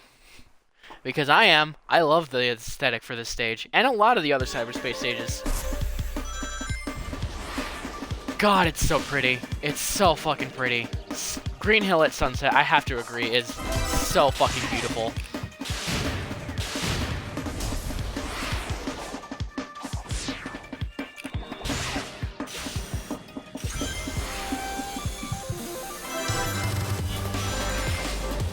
The stage is also really, really fun, and the music is great. This is one of my favorite cyberspace tracks for sure. It's really good. It's got such a wonderful vibe to it. It kind of delves back into the lo-fi vibe that Otani was experimenting with the fishing as well. That's one of the other vibes I get from this, and it's so good.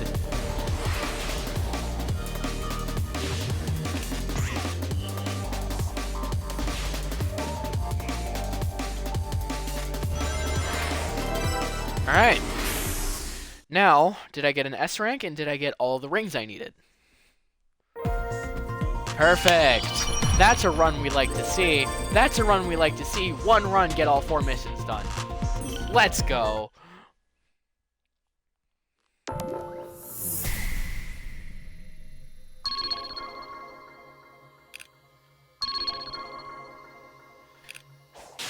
Yeah, it's really cool. You can go for the highest star ranking you can in these timed things, or in these timed versions of the training, and it's just a lot of fun. Again, I have to stress, I think this is a very fun addition. It's not the most necessary, not even the most useful. What it is, though, is appreciated. Very much appreciated.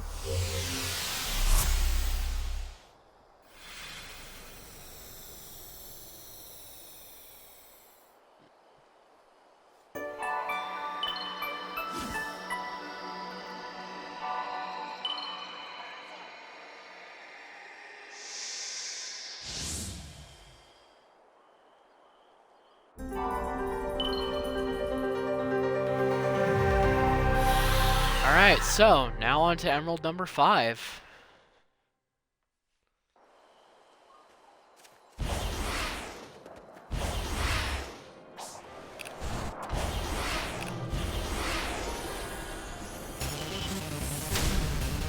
You know what, I can fight you first.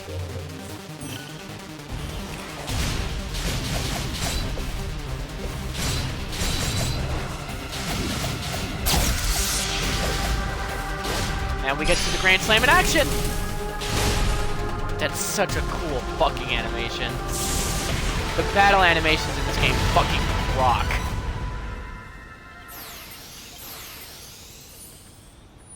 Ooh, Kingdom Valley. Damn, I forgot, they actually did represent 06 in this game. That's crazy. Actually, I shouldn't be too surprised. They also represented like Black Knight, Secret Rings. They represented, I think, basically every mainline Sonic game.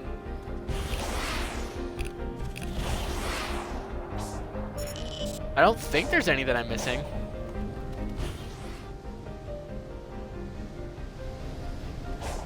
Again, like, God, it's so nice hearing Sonic just comment on things. It's just it really does make him and the game as a whole feel way more alive.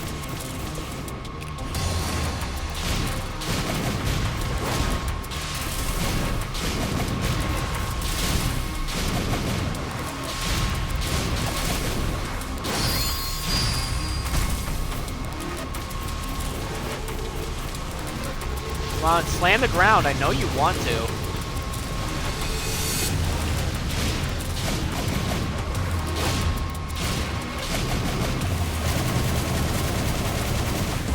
And he's dead.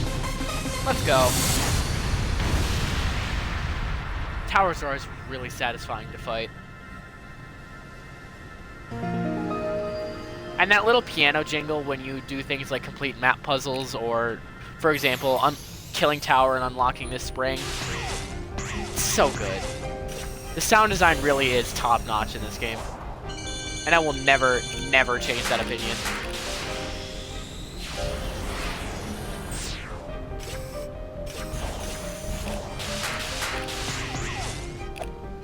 Oh shit, I missed the shortcut.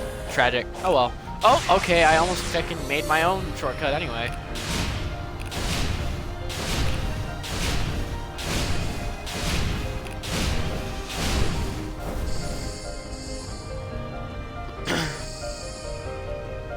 Alright. What's a new move I can get?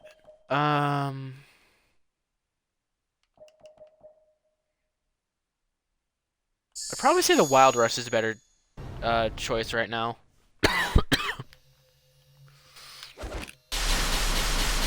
That's such a cool looking fucking attack. Oh my god, I love it so much.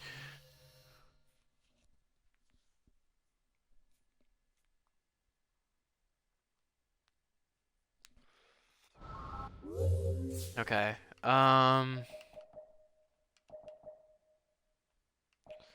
What I do want to do, at least before I fight Giganto, if possible, is get the Stomp, but if I can't, I'm not too worried.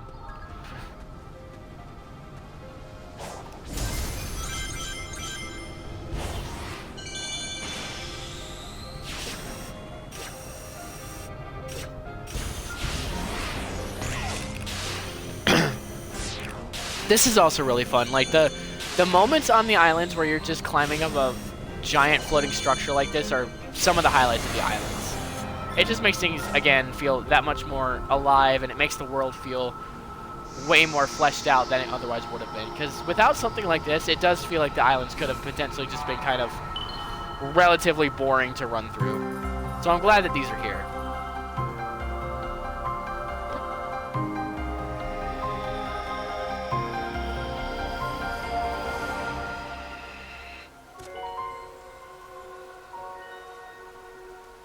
Alright, that's 5 emeralds down. One more left, and then I can go fight Giganto. And we're on the 6th movement, one of my other favorite Chronos movements. Amy's over there, but where I want to go is here, because I want to talk to Sage. I'm not allowed to talk to Sage, apparently.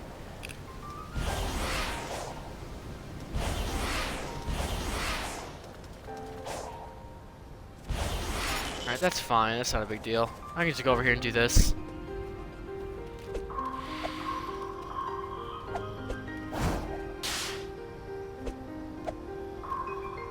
Actually, wait, what? Hold on. Let me do this first.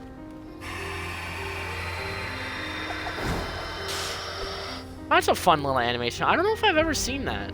I don't really just attack in mid-air for no reason. There's a sound memory over here.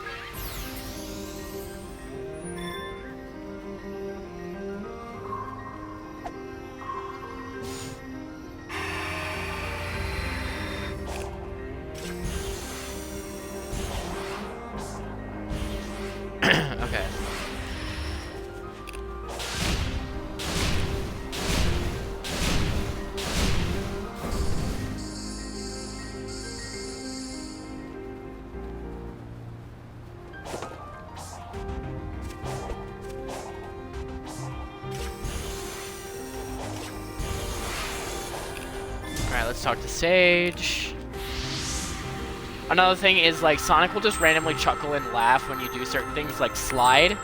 It's a really nice touch. Again, it's... I love Sonic as a character in this game.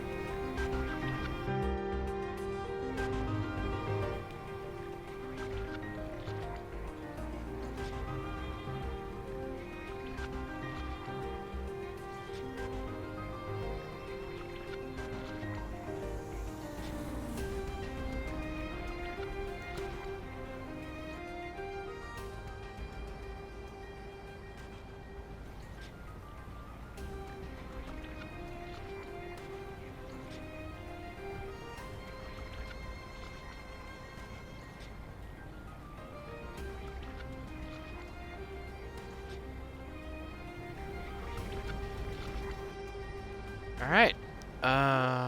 Let's see. Is there any other cutscenes I can watch right away that are, like, right nearby?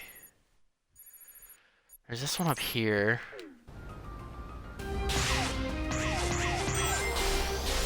And I got a memory token for that. Let's go.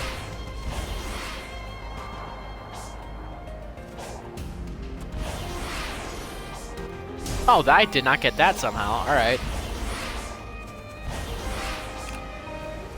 Okay, so that's up there.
Oh, Proto-Gear, let's go. I mean, I don't really need it, but it's nice to have. Anyway. Other cutscenes. I want to see if I can try and get most of them out of the way before I do anything else. Looks like I've gotten all the Sage cutscenes. So, I'm assuming I just have to get the rest of the memory tokens, and then I have, what, 2 more Amy cutscenes? That's not a big deal. I mean, with how many memory tokens there are, that's not something I'm going to do right now, because it's... or at least, like, not right away.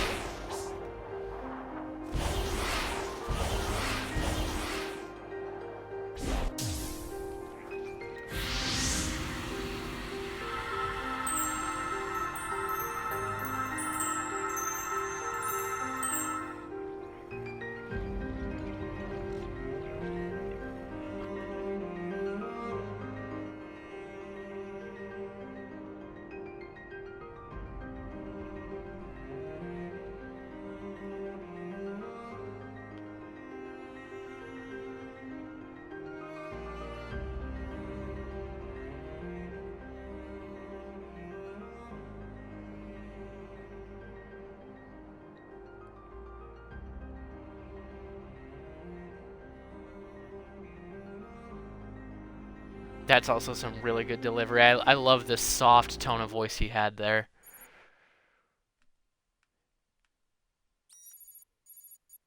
Oh, it's not the last one. Okay. I'll go do these since they're right here. But I think Sages usually require a lot more.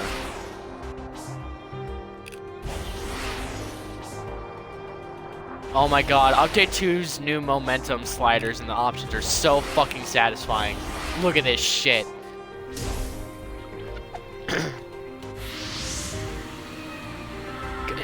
it's so satisfying being able to just whip around like that.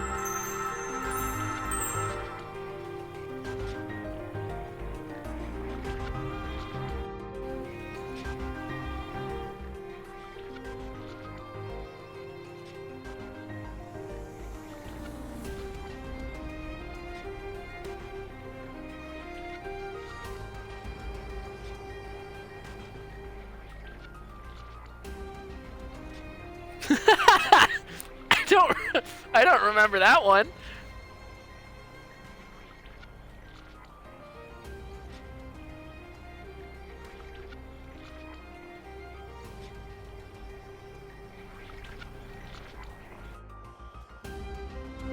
Okay, there's I think 2 more Amy cutscenes.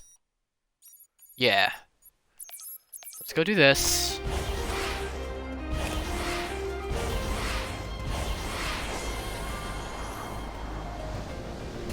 I almost didn't make that fucking jump.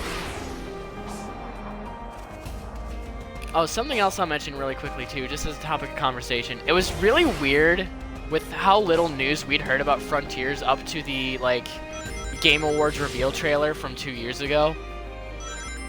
And then we saw that trailer. We didn't really see a whole lot, and we especially didn't see Sonic doing, like, anything. There was actual Twitter discourse for a while over Sonic using his Sonic Forces model and not like a new model or anything. So people were worried that we were just going to have no idle animation and that it was just going to be another Forces situation. There was Twitter discourse over a goddamn player model. The Sonic fandom is unbelievable.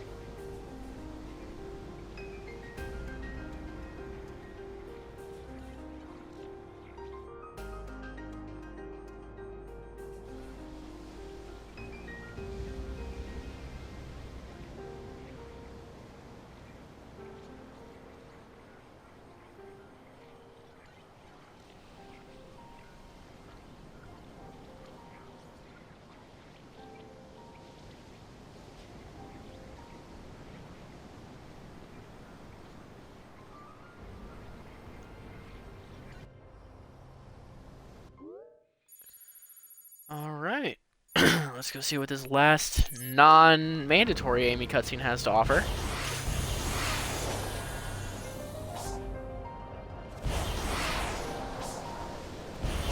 Once again, not taking the fucking fast travel rails because I'm a moron.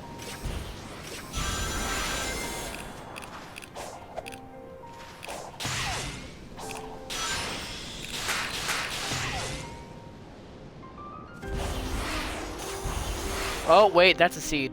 I missed a seed. No, it's not. It's not. It's just part of the puzzle. I need to go to bed, apparently.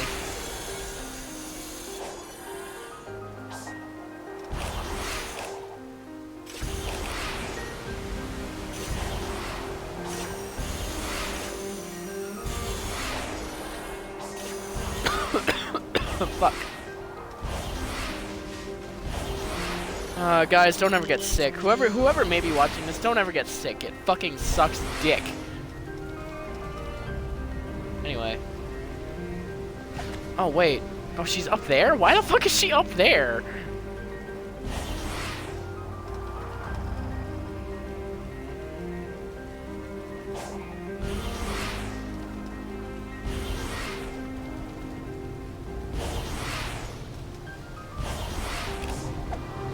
Nope.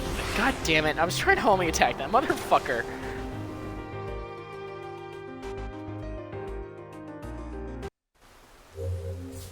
Anyway. Let's try that again, shall we? Now that the reticle appeared. Oh, shit. What the fuck just happened? Whatever it was clearly not supposed to happen because... Well, that also wasn't supposed to happen. Okay, I'm falling apart as we speak. That's fun.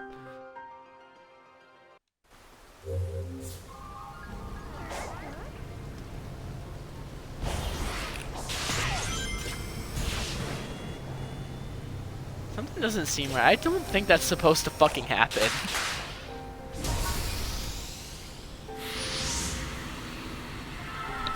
Oh shit, my phone fell. How about I don't do that, because I would like to not be in pain.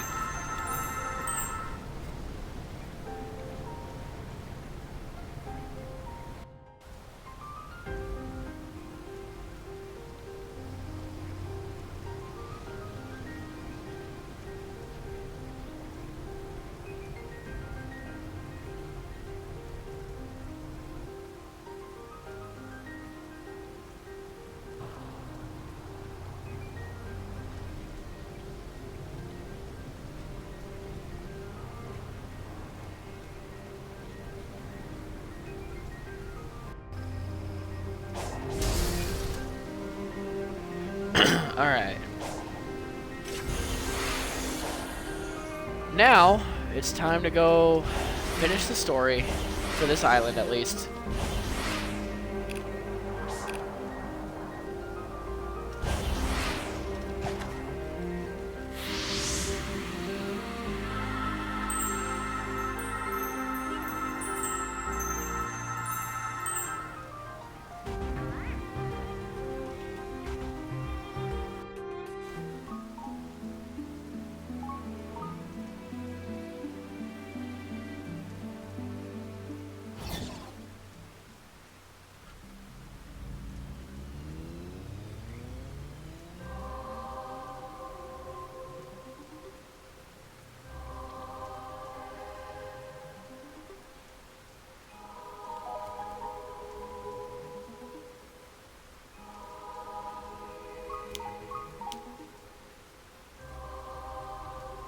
I keep forgetting how awkward it is to see Sonic characters cross their arms.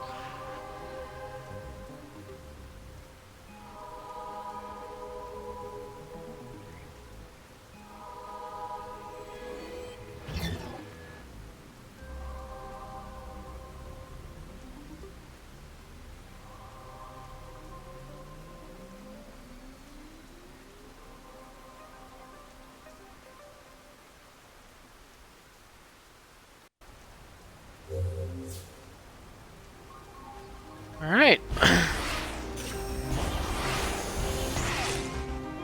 You guys ever wonder if Sonic gets motion sick somehow? Especially with some of the, like, fast travel rails and shit in this game. Like, you do some wild fucking shit in this game.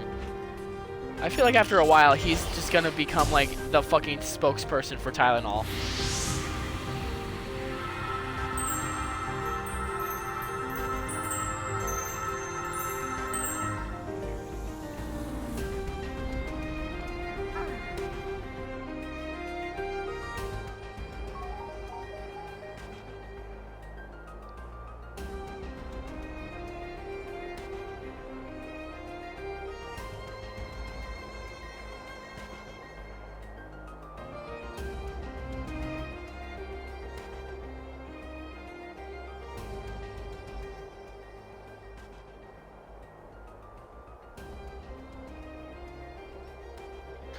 That was a little strange delivery. The end of that sentence there, I don't know what it is, but yeah.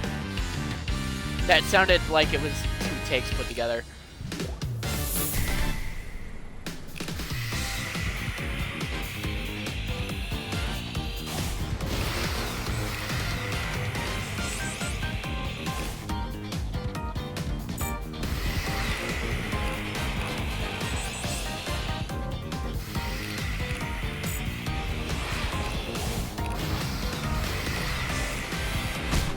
Ow, shit.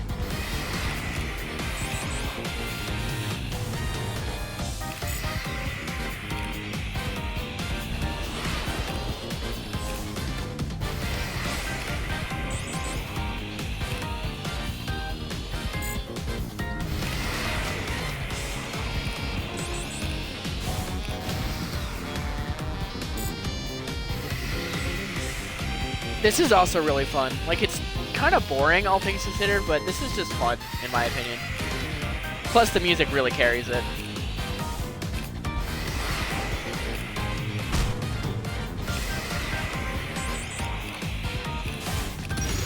Alright, there we go.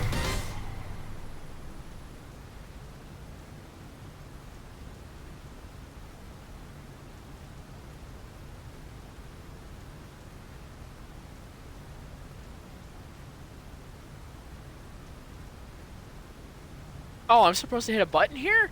I thought that just went automatically. God damn it.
Okay.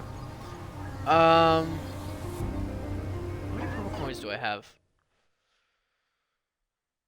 30? Let's go fishing. I can go fishing for a bit. Plus, it'll help me get some stuff that I need for later on.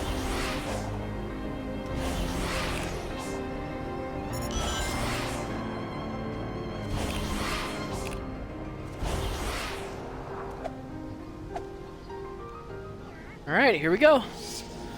One of the most relaxing and fun parts of the game with a callback to a surprising character.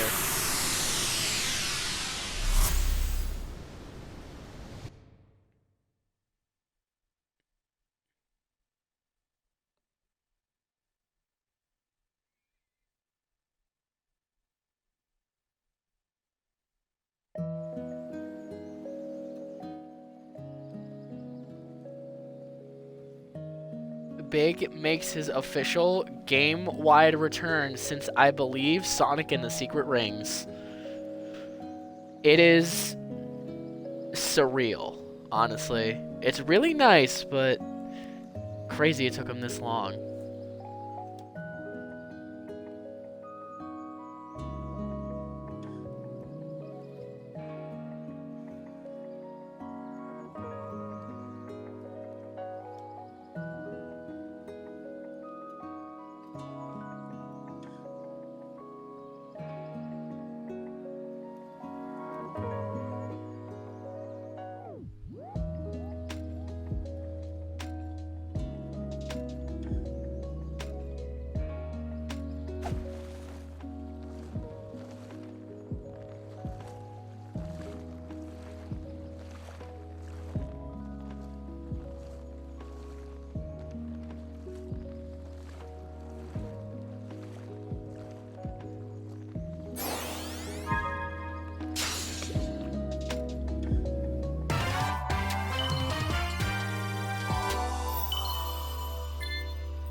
Oh, oops, I didn't mean to skip that.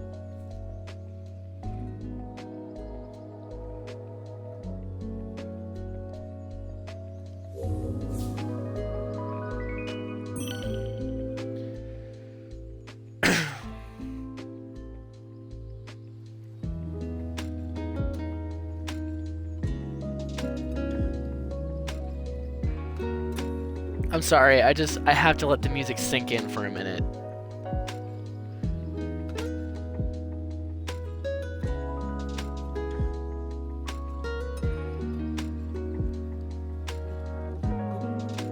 It's so relaxing. It's so relaxing. I also love fishing in this game because the amount of shit that you can get out of this pond and the amount of crazy fucking fish, it's always entertaining. For example, the second fucking fish you catch is bigger than fucking every Sonic character out there. Holy shit. What the fuck?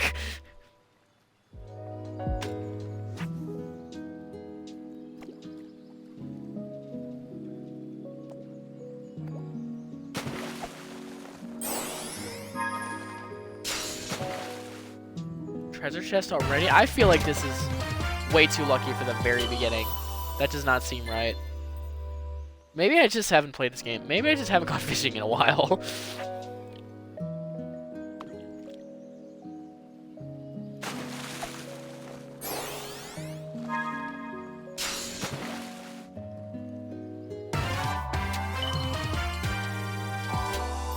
And I love the animation and how high res and realistic the models on all of the fish are. It's truly astounding.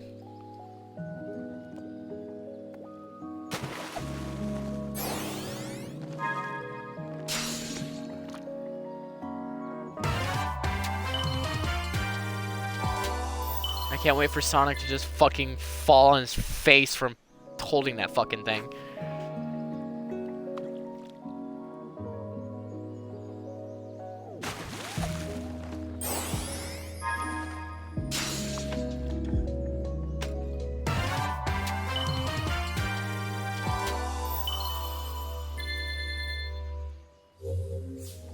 The 2 scrolls that you can get at every fishing spot are very useful because they add even more fast travel.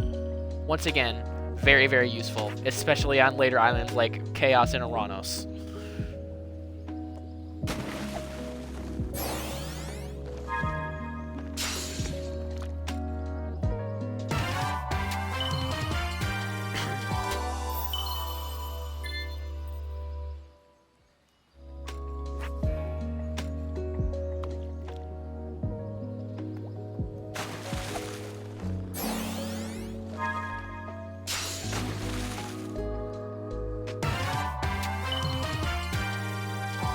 Are those real fish? I know that some of the fish in this are like, not like custom species, but like they're just like color swapped or just added textures onto other species of fish.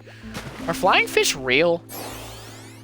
I don't know. It's like 3:30 in the morning. I'm probably just really fucking tired.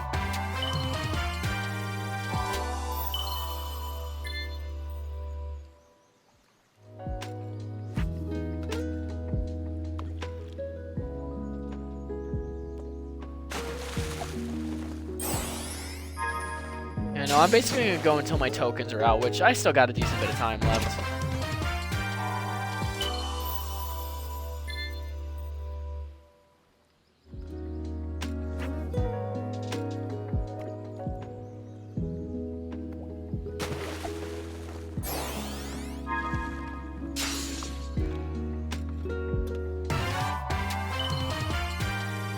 The crayfish, that's pretty cray.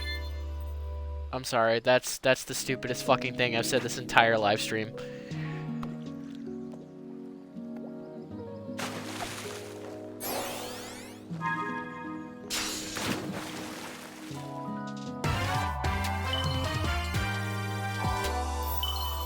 That's such a wonderful callback. I love that you can just fish out a chopper. Every time I see it, it makes me smile.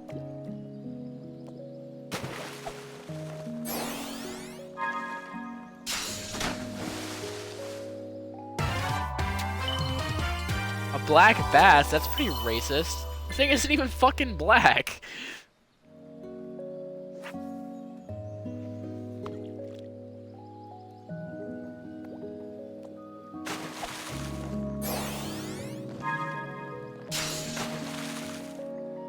Just a ring.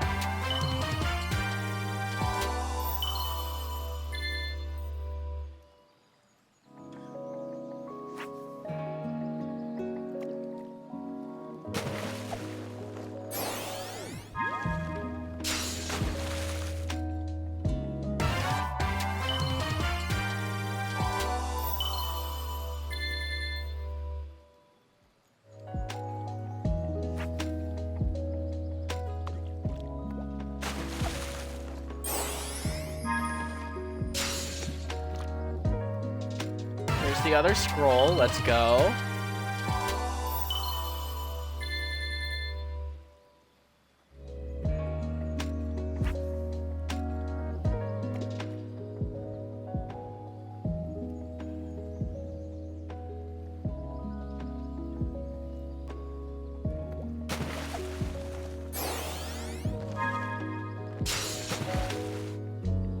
Just fucking garbage.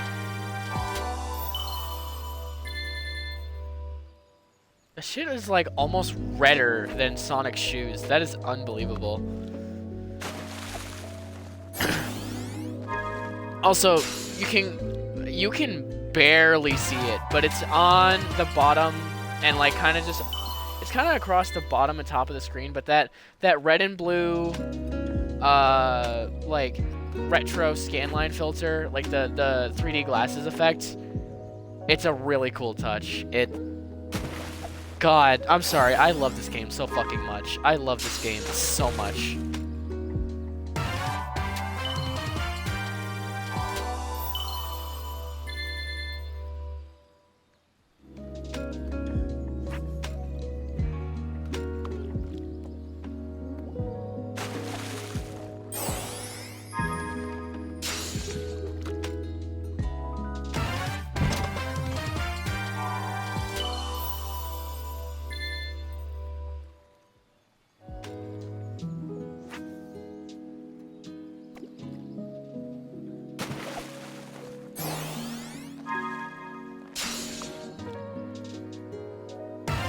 Little squid.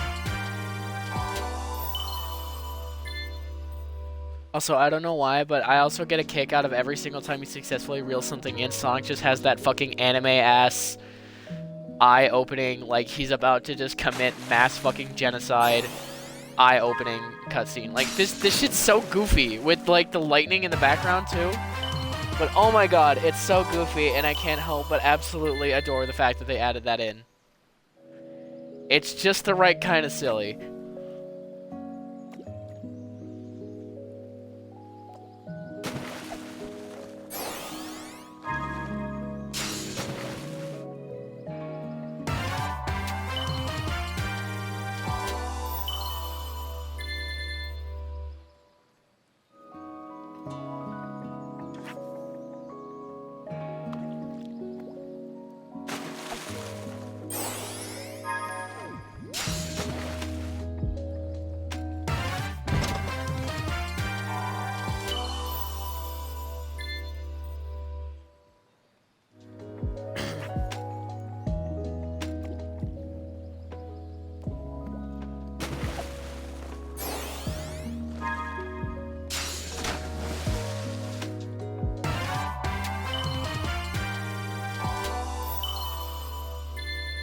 What the fuck kind of car is using a tire like that in Sonic's world? Why do you need fucking monster truck tires? I shouldn't say that, because the gun truck exists. And the gun truck is fucking, like, super villain huge compared to the normal humans that are supposed to be driving the goddamn thing.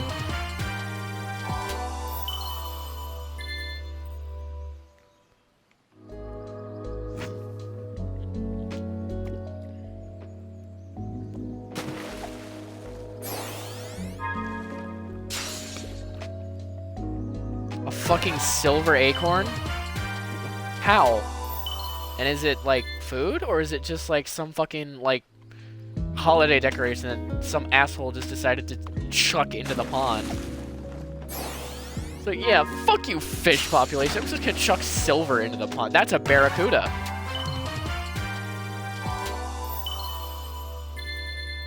My boy is wrong.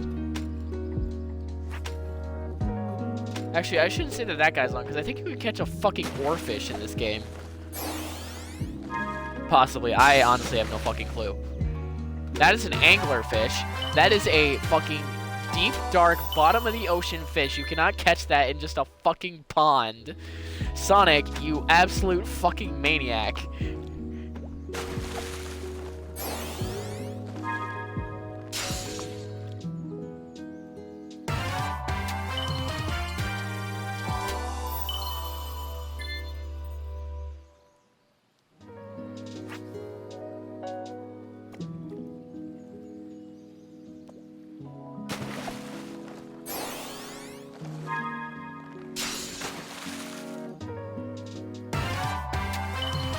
When the moon hits your eye like a big pizza pie, that's amore. The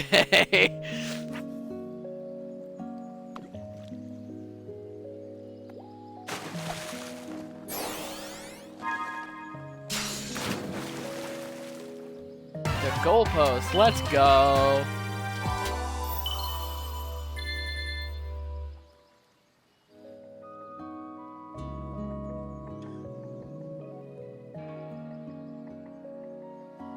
Alright, so that, I believe, was all the catches on the islands based off of the fucking achievement I just got.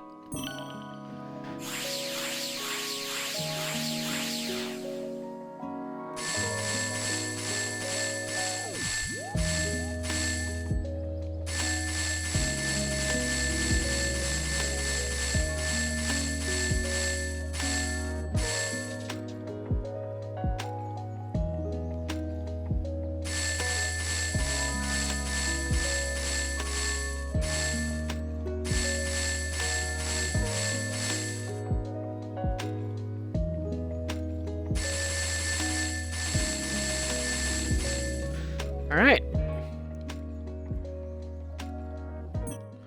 Let's get on out of here then, shall we?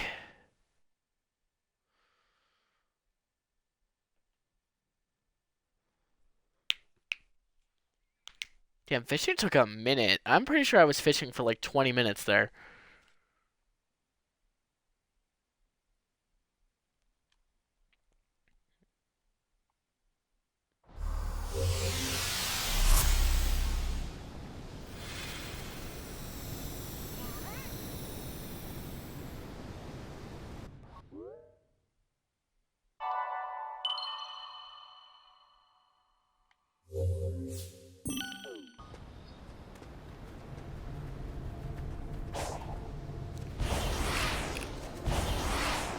Alright.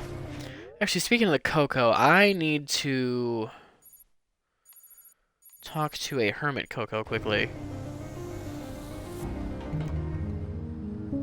At last we meet, Sonic the Hedgehog. I don't think we've met. Just like the Coco, you have touched the digital dream. Unlike most, I know how to listen to it and hear some of its secrets. To hear it properly, though, I must keep to it myself. Call me a hermit if you like. It is the path I've chosen. Have you found any seeds in your travels? You mean these things that the robots sometimes drop? Indeed. I will unlock their power and pass it on to you.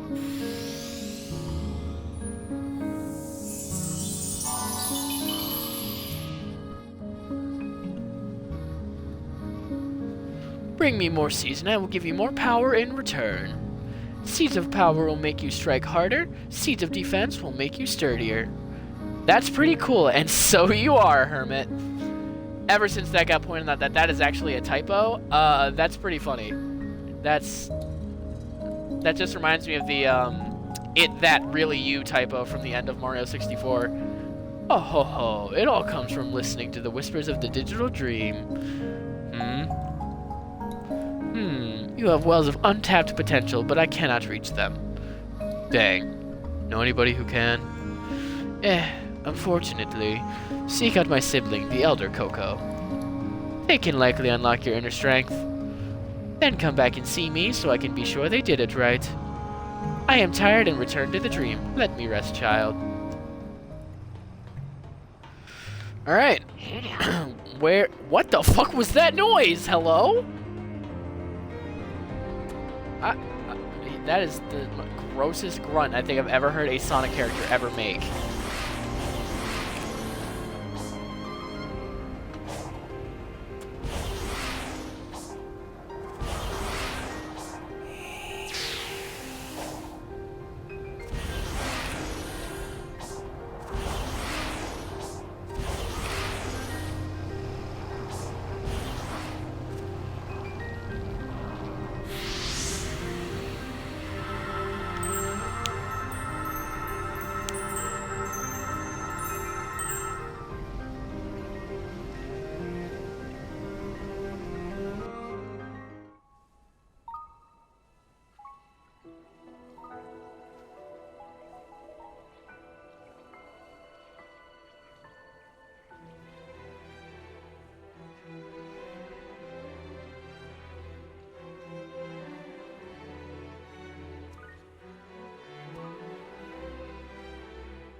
Fuck you. I don't want to talk to you. Go away.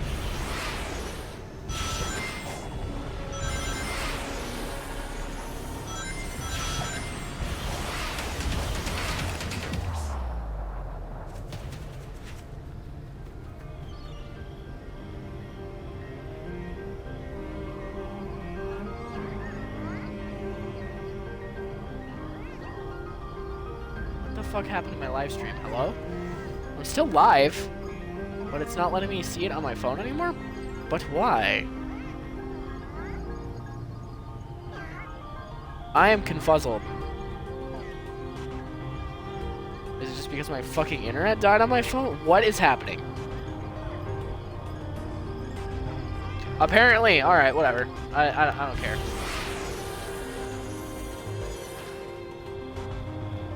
not want to deal with you right now. Anyway, one thing I really want to say about that cutscene quick. That is like the first time we've ever properly seen any sort of an argument or fight between Sonic and Amy in canon, I believe.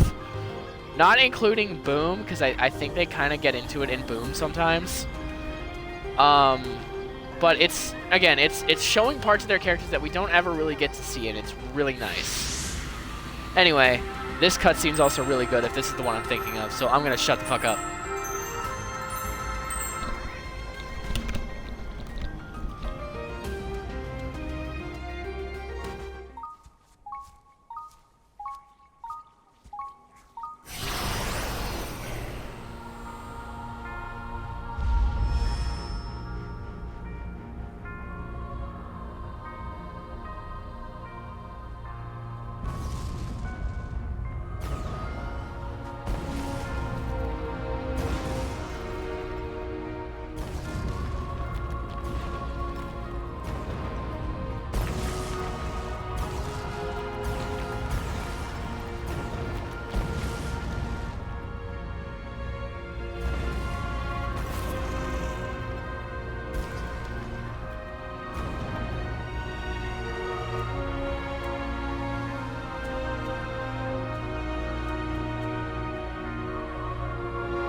Alright, yeah. I really like that cutscene. I love the way that it actually properly introduces the Ancients to us. It's really, really neat. I love it a lot.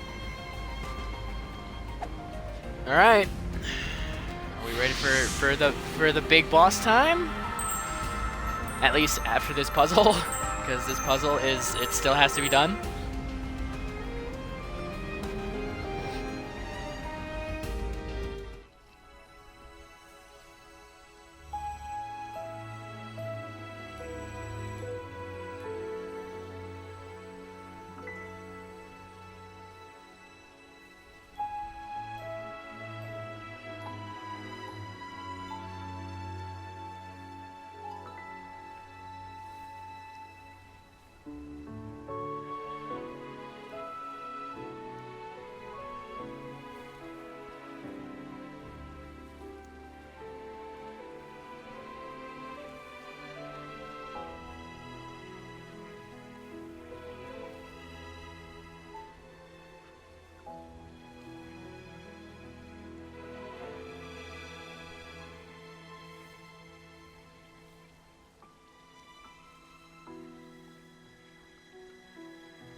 Alright.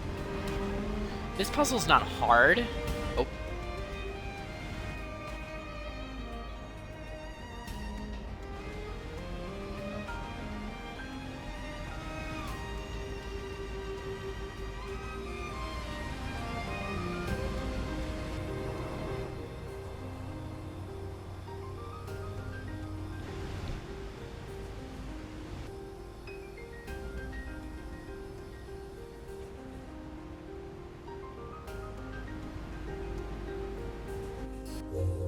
Alright.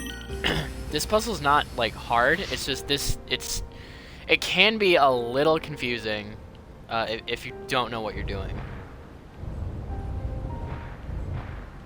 Thankfully...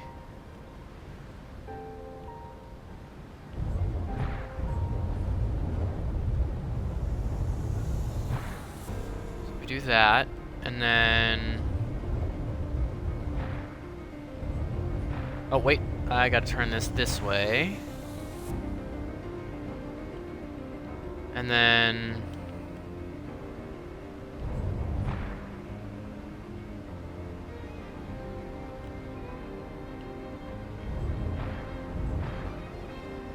Wait, no, then we do this. Oh wait, that turned a little bit too far, I think.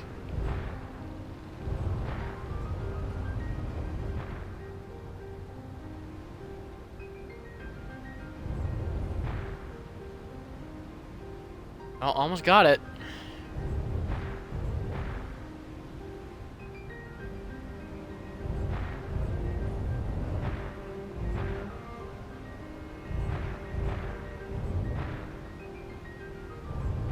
So that has to go there. So let's do this.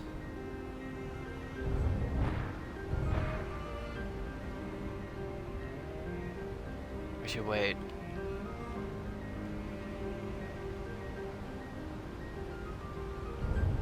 Do that. And then do this.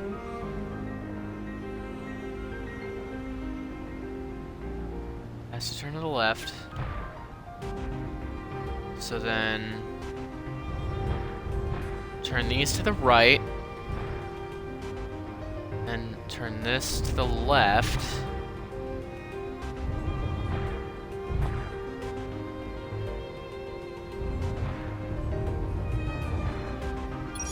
Yeah, this puzzle's not hard, it's just, it takes a little while.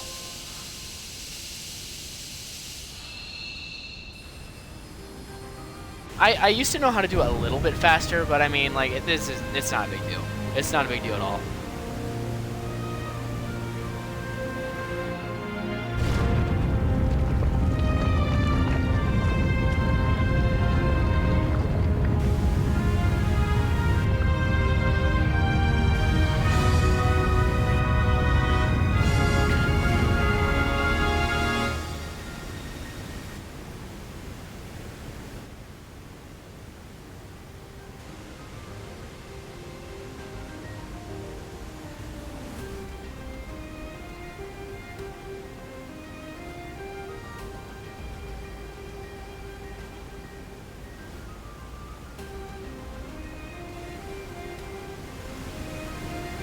Alright.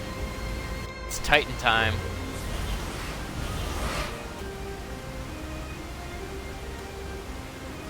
Yep, there's an adventure callback for you.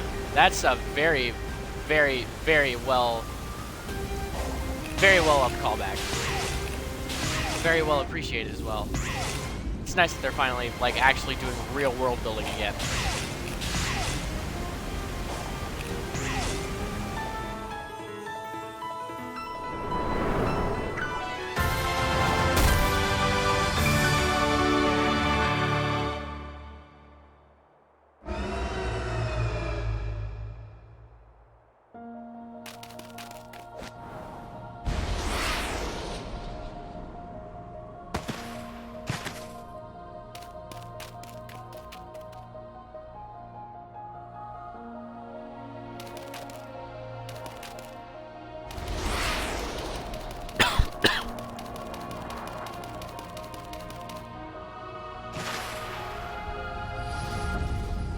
There he is.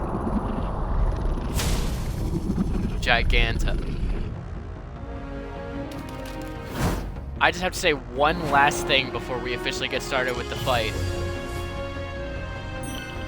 That cutscene where Sonic was running through the canyon towards Giganto, the cuts in between the overhead shot of Sonic running and cutting to like his feet and then his body and then in front of him, it's so good.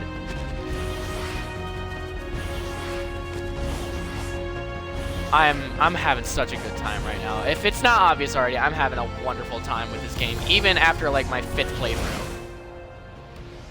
And now we get to Shadow of the Colossus our way up the Titan.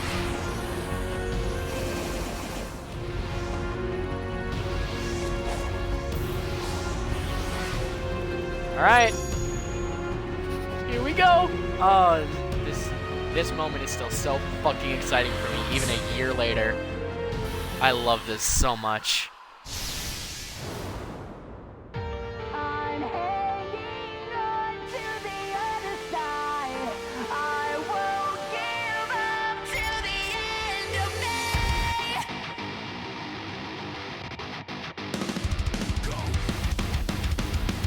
God, it's so fucking good.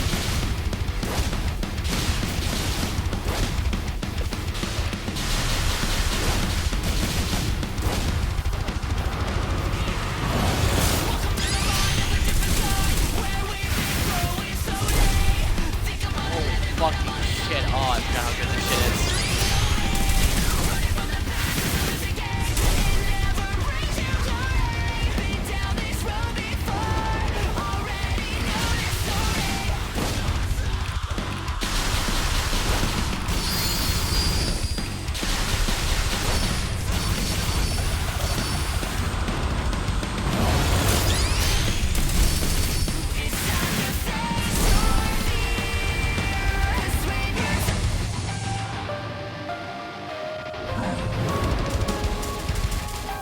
I know I skipped a large chunk of the song, but oh my god, this is so much fun and I'm enjoying myself so much. The music is so good.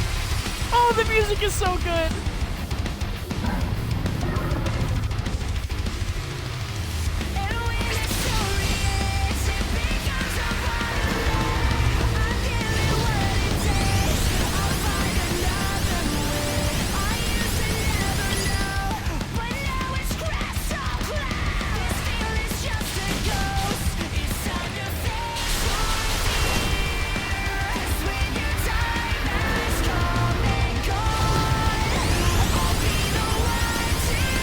Why is this button spam so much fucking harder than all the rest of them? I don't understand.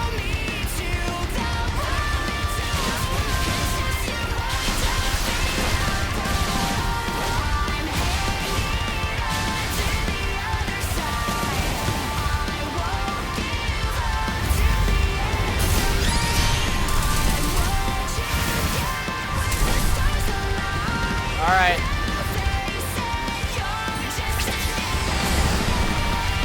Oh shit, is that a new attack? That's a new attack. I've never fucking seen that before.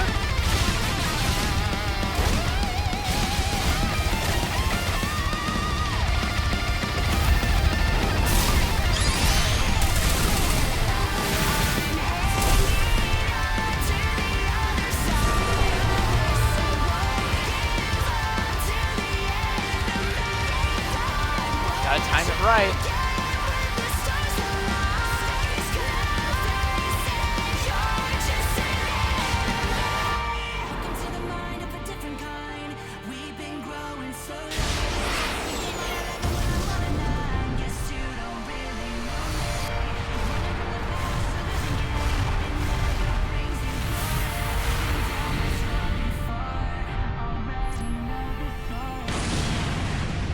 I think that's a wonderful way to end off that stream, with the final hit being perfectly in sync with the music. The first seal is broken. Thy next foe awaits on the sand-scarred island.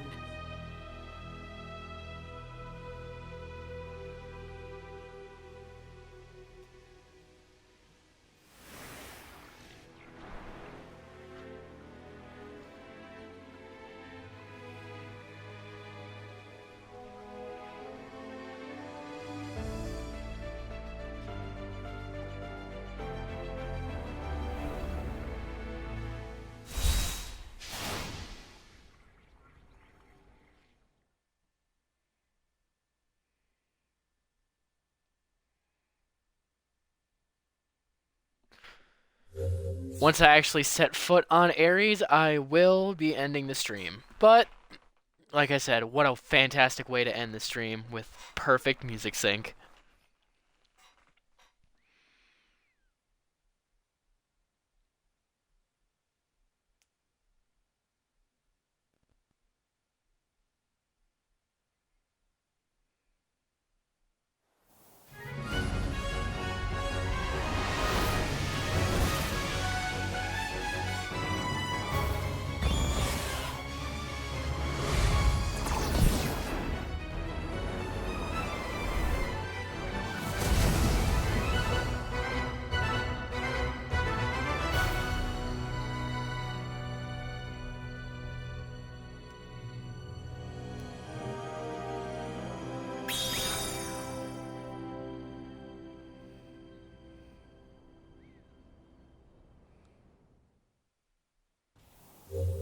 All right. Well, with all that being said, I hope you guys enjoyed. Why am Oh, hello, Blue Speed. I actually am surprised you're back. I would say, unfortunately, I am going to be leaving. Sorry about that.